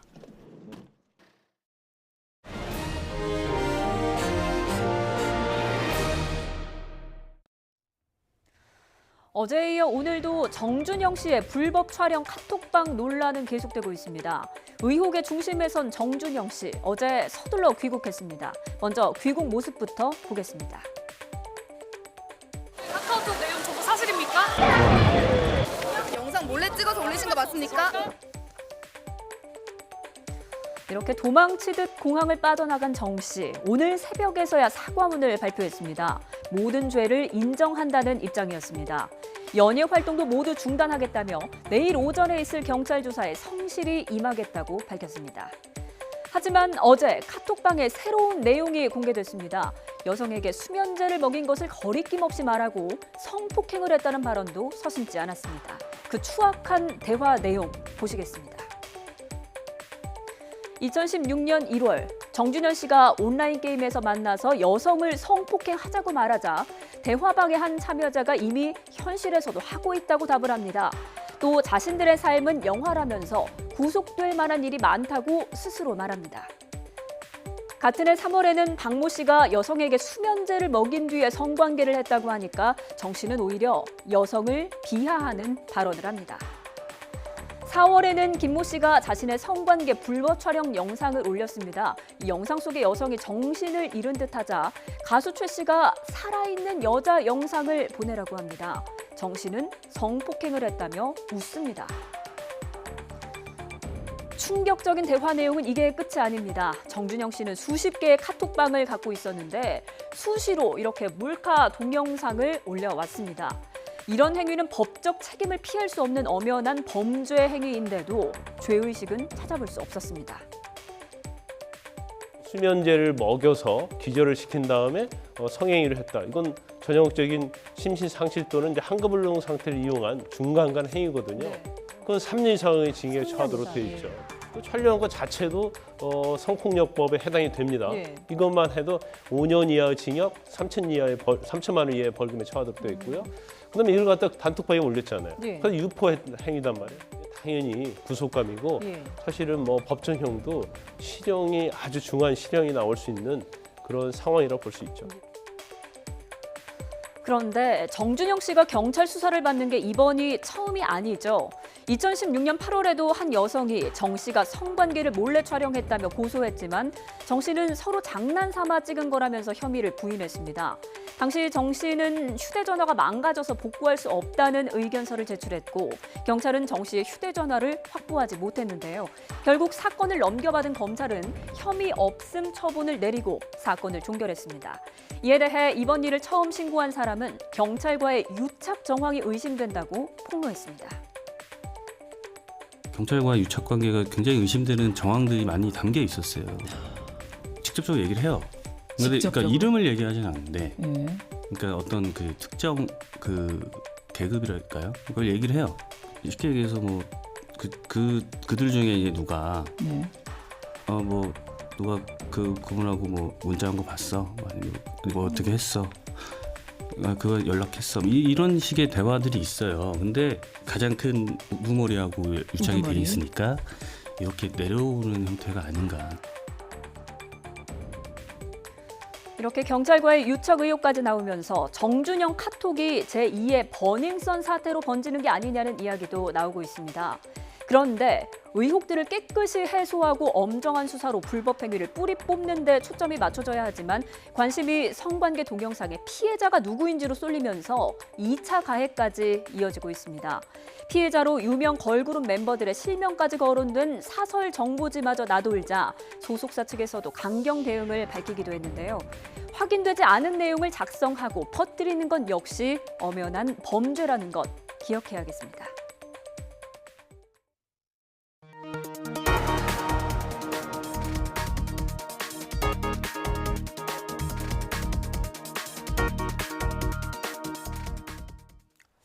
네, 이명박 전 대통령이 조건부로 석방이 된 지 일주일 만에 재판을 받기 위해 처음으로 집 밖을 나섭니다. 자택안 사고에서 차량을 탄 채로 곧바로 서울 고등법원으로 향할 예정인데요. 지금 보시는 모습이 현장 상황입니다. 저희가 실시간으로 전해드리고 있습니다. 본래는 차량 2대가 나와서 오후 1시 정도에 출발을 할 예정이었는데요. 약 18분 정도 늦은 지금 시간에 출발을 하는 것으로 보입니다. 차량이 한 대 추가돼서 3대가 진행이 되는 것 같은데요. 다시 한번 전해드리겠습니다. 이명박 전 대통령이 석방된 지 일주일 만에 재판을 받기 위해서 처음으로 집 밖을 나서서 서울 고등법원으로 향하는 모습을 저희가 실시간으로 전해드리고 있습니다. 이 전 대통령은 오후 1시쯤에 원래 서울 논현동 자택에서 차량을 타고 나와서 서울 고등법원에 출발할 것으로 예상이 됐었는데요. 현재 약 18분에서 19분 정도 지연된 것으로 보입니다. 이후에 도착한 다음에 공판이 시작이 되는데 증인으로 나올 예정이었던 이팔성 전 우리금융지주 회장이 건강 문제로 출석하지 못한다고 밝힌 상태입니다. 현재 이명박 전 대통령이 자택을 나와서 서울 고등법원으로 향하는 모습을 저희가 다시 보여드리고 있습니다. 다시 말씀드리면 이팔성 전 우리금융지주 회장이 나오지 못하기 때문에 현재 재판에 차질이 있을 것으로 예상이 되고요. 이 때문에 증인 신문 과정이 생략이 되면서 오늘 재판은 예상보다 일찍 마무리될 것으로 예상이 되고 있습니다. 네, 다시 한번 전해드리겠습니다. 이 보석 관련해서 지난 6일에 이 구치소에 구속이 된 지 349일 만에 석방이 된 이명박 전 대통령이 약 오후 2시 5분 정도에 진행이 될 이 서울 고등법원에서의 재판을 위해서 현재 자택을 출발해서 가고 있는 것으로 현재 저희가 생방송으로 전해드리고 있습니다. 이명박 전 대통령은 사실상 자택 구금 상태였는데요. 그래서 구속 상태를 면하되 자택에서만 기거할 수가 있고 또 그곳에서만 재판을 준비하도록 재판부가 조건부 보석을 결정한 상태였습니다. 네, 추가 소식 들어오는 대로 저희가 정리해서 계속 전해드리도록 하겠습니다. 더불어민주당과 정부가 오늘 비공개 당정협의회를 열고 올해로 일몰이 도래하는 신용카드 소득공제 연장 방안을 논의했습니다. 국회 기획재정위원회 민주당 간사인 김정호 의원이 결과를 발표할 예정인데요. 한번 들어보시죠. 기울이기로 하였습니다. 다음의 사항에 대해서 합의하였습니다. 첫 번째, 신용카드 소득공제 제도는 올해 2019년 일몰이 도래하지만 근로자의 세부담 경감을 위한 보편적 공제 제도로 운영되어 온 점을 감안하여 일몰을 3년 연장하기로 하였습니다. 두 번째, 경제 활력 제고와 양극화 해소를 위해 서비스 산업 발전과 사회적 경제 활성화를 위한 정부의 체계적 지원이 필요하다는 데 인식을 같이 하였습니다. 이에 서비스 산업 발전 기본법과 사회적 경제 기본법 등을 조속히 국회에서 통과시키는 데 노력하기로 하였습니다. 앞으로도 당정청은 대내외적 경제 여건이 녹록치 않은 상황에서 국민이 체감할 수 있는 성과가 가시화될 수 있도록 주요 현안에 대한 정책 공조를 강화하기로 하였습니다. 예, 마치겠습니다.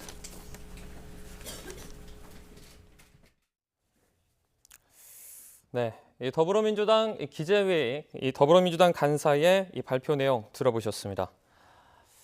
다음 소식입니다. 바른미래당 김관영 원내대표는 선거제도 개편과 관련해 자유한국당의 개편안은 억지라면서 단일안을 만들어 빠른 시간 안에 패스트트랙 신속 처리 안건 지정 절차를 진행하겠다고 강조했습니다. 김관영 원내대표의 국회 교섭단체 대표 연설 직접 들어보시죠. 자유한국당은 이제껏 선거제도 개혁 논의에 매우 소극적이고 비협조적이었습니다. 그러다가 소위 패스트트랙 압박이 있자 그제서야 며칠 전에 비례대표제 폐지하겠다, 지역구를 270석으로 확대하겠다는 안을 내놓았습니다. 또 헌법에 명시되어 있는 비례대표제를 없애는 것으로서 이건 위헌적 발상입니다. 선거에서의 사표를 더 증가시킵니다. 반개혁적이고 반민주적인 억지안입니다. 바른미래당은 비례성과 대표성을 가장 잘 반영할 수 있는 단일안을 만들고 그 단일안이 만들어진다면 빠른 시간 내에 패스트트랙 절차를 진행하고자 합니다. 자유한국당 나경원 원내대표의 문재인 대통령 비난 연설과 이에 맞선 민주당의 강력 대응 모두 전국 주도권을 주기 위한 여야의 전략이라는 분석이 많습니다. 특히 당장 다음 달 재보선을 앞두고 지지층 결집 효과를 노린 것이라는 해석도 나오는데 반면 국민들은 안중에도 없고 전쟁에만 몰두하는 것 아니냐는 비판도 제기됩니다. 이만수 기자입니다. 좌파 포로 정권, 촛불 청구서에 휘둘리는 심부름센터에 이어 자유한국당 나경원 원내대표가 문재인 대통령을 직접 쏘아붙인 이 한마디. 더 이상 대한민국 대통령이 김정은 수석 대변인이라는 낯뜨거운 이야기를 듣지 않게 해 주십시오. 민주당 의원들의 야유와 고성이 터져 나왔고 국회는 순간 난장판이 됐습니다. 아니 교섭단체 대표이사는 이런 거야. 어째 대통령을 무슨 일단 한국당 내부에서는 나경원 원내대표의 위상은 중진 의원들의 지지 발언에서 보듯 확연히 달라진 분위기입니다. 제1야당 원내대표를 겁박하는 것은 제1야당을 겁박하는 것이고 국민을 겁박하는 것입니다.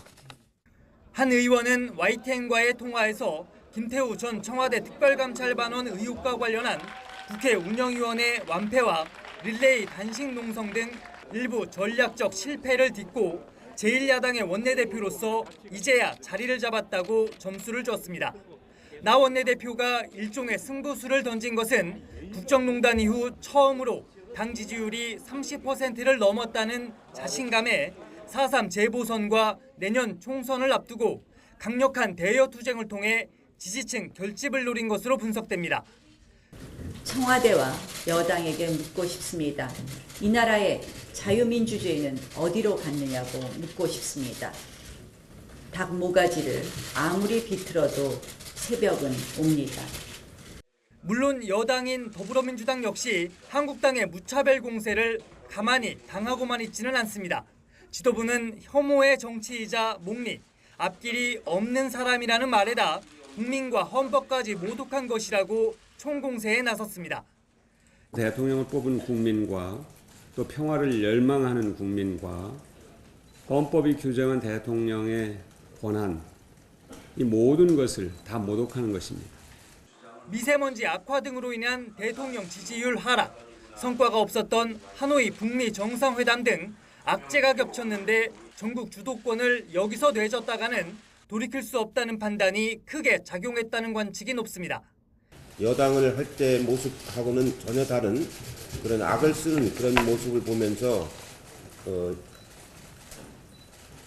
여러 가지 참 참담한 생각이 들었는데 여야가 각각 처한 처지와 나름의 계산이야 있겠지만 국민이 지켜보고 있다는 문희상 국회의장의 일침이 본회의장을 채운 의원들에게 과연 전달됐는지는 여전히 의문입니다. 참아요, 또 참아요.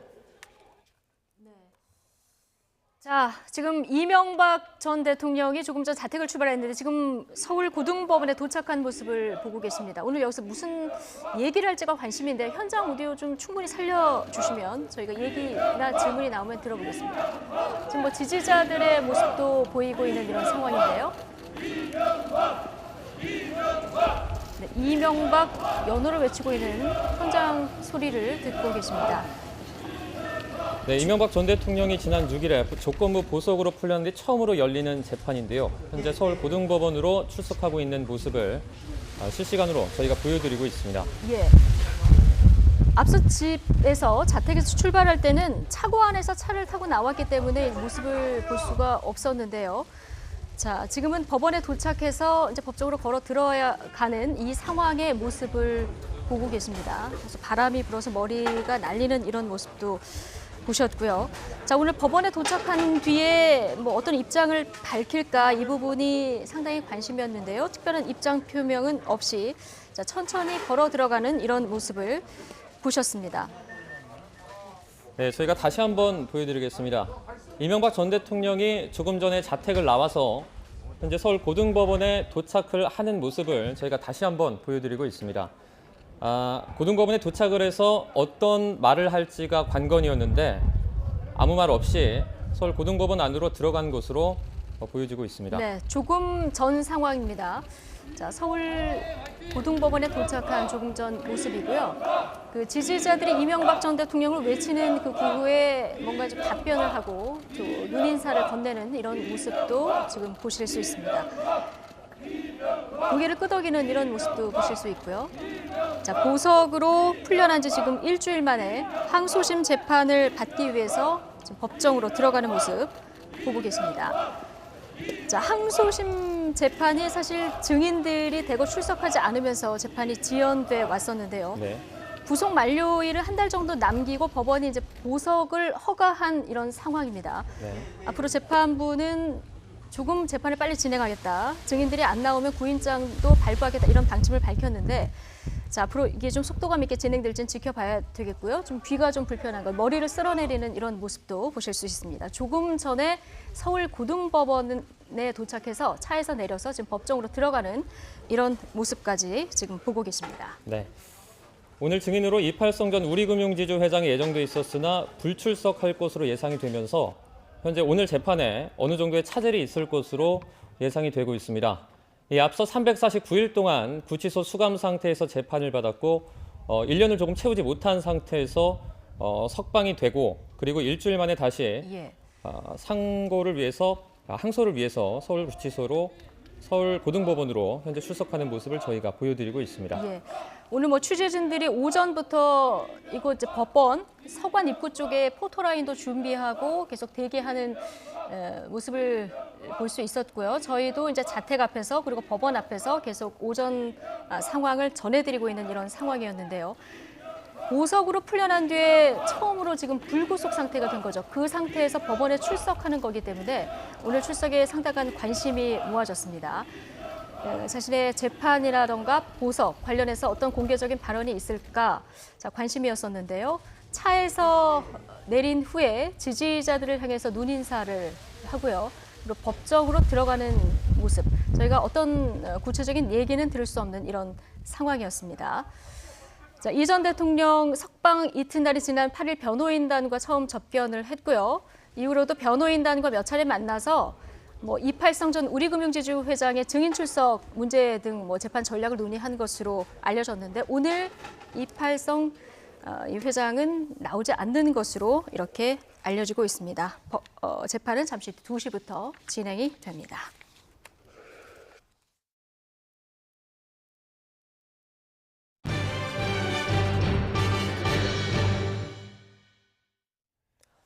에티오피아 항공 여객기 추락 사고 이후 세계 20여 개 나라가 미국 보잉사에 737 맥스 8 기종의 운항을 금지하고 있습니다. 운항이 중단되지 않은 미국에서도 우려가 커지며 해당 기종의 예약 취소가 잇따르고 있습니다. 김태현 기자의 보도입니다.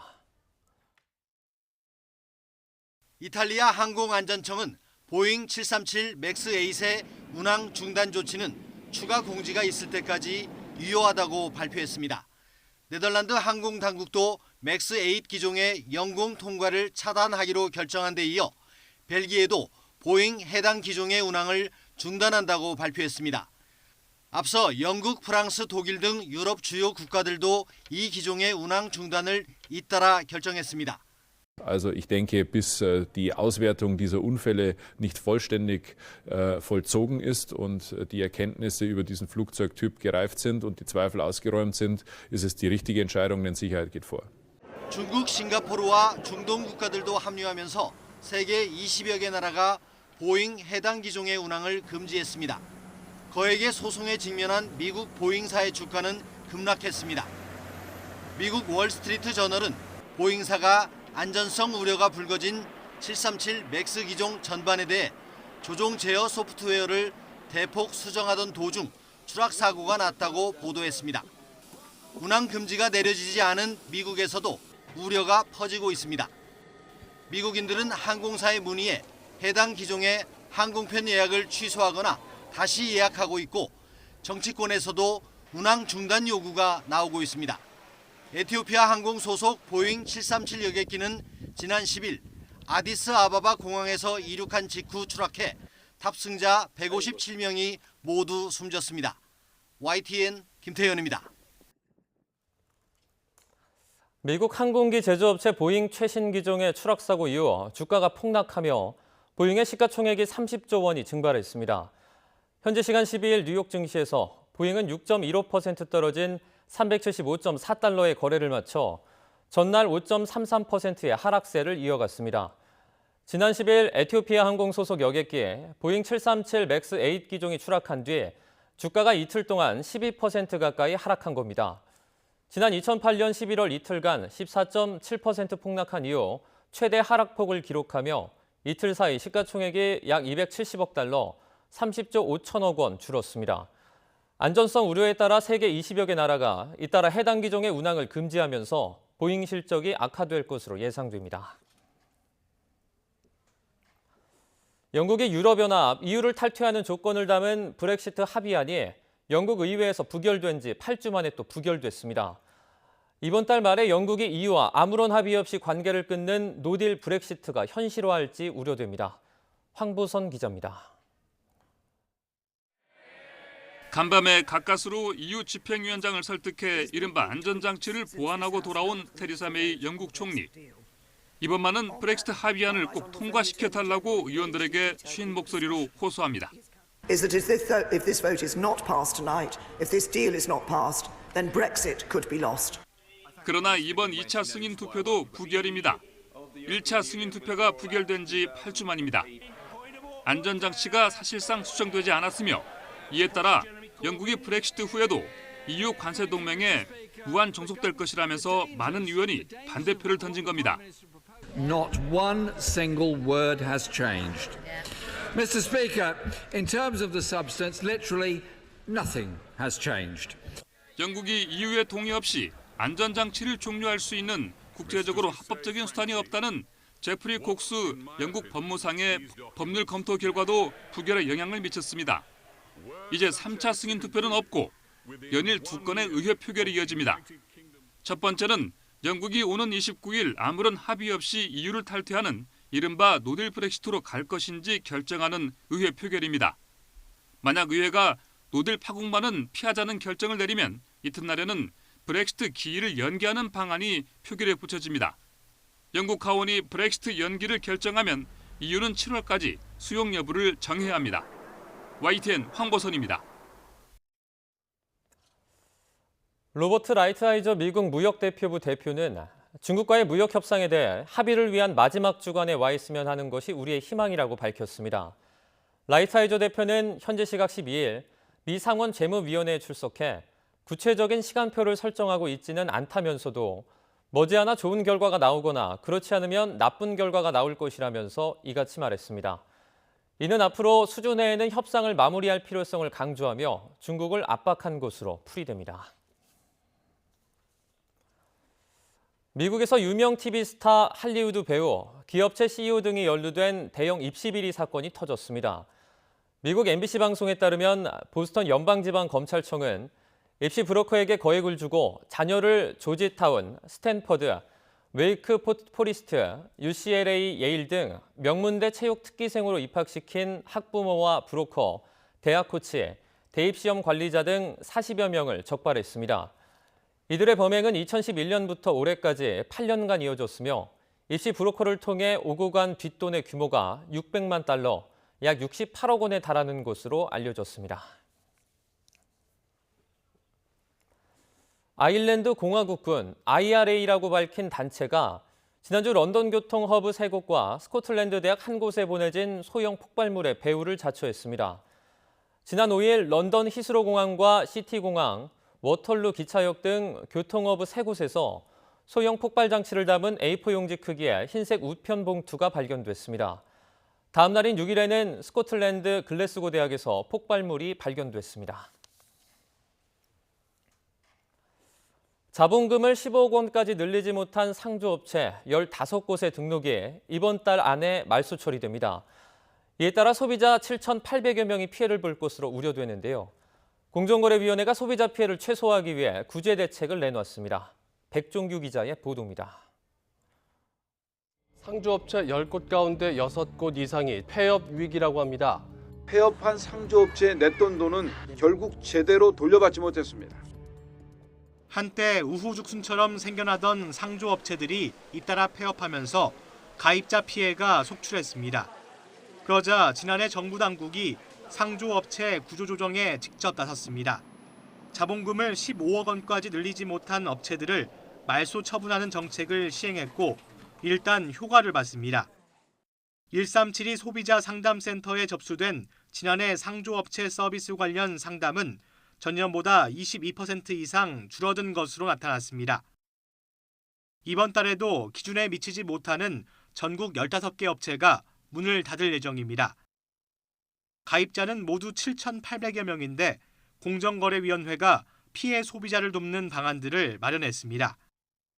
먼저 내상조 그대로라는 서비스를 이용하면 기존 업체에 낸 금액을 전부 인정받아 새 상품에 가입할 수 있게 했습니다. 기존 가입업체가 선수금을 예치하지 않은 경우에는 소비자가 이 금액의 반만 내면 새 상품 가입 자격을 줍니다. 또 앞으로는 업체가 선수금이 잘 관리되는지를 소비자에게 의무 통보하도록 하고 적정 수준의 채무 상환 능력을 유지하도록 업체에 기준을 제시할 계획입니다. 소비자 피해 보상 업무를 하는 공제조합도 채무 상환 능력이 없으면 불이익을 줄 예정입니다. 보상금 지급 능력을 일정 수준 유지토록 하고 기준을 준수하지 않거나 공정위 개선 명령 등에 따르지 않는 경우에는 조합 설립 인가를 취소할 수 있도록 할 계획입니다.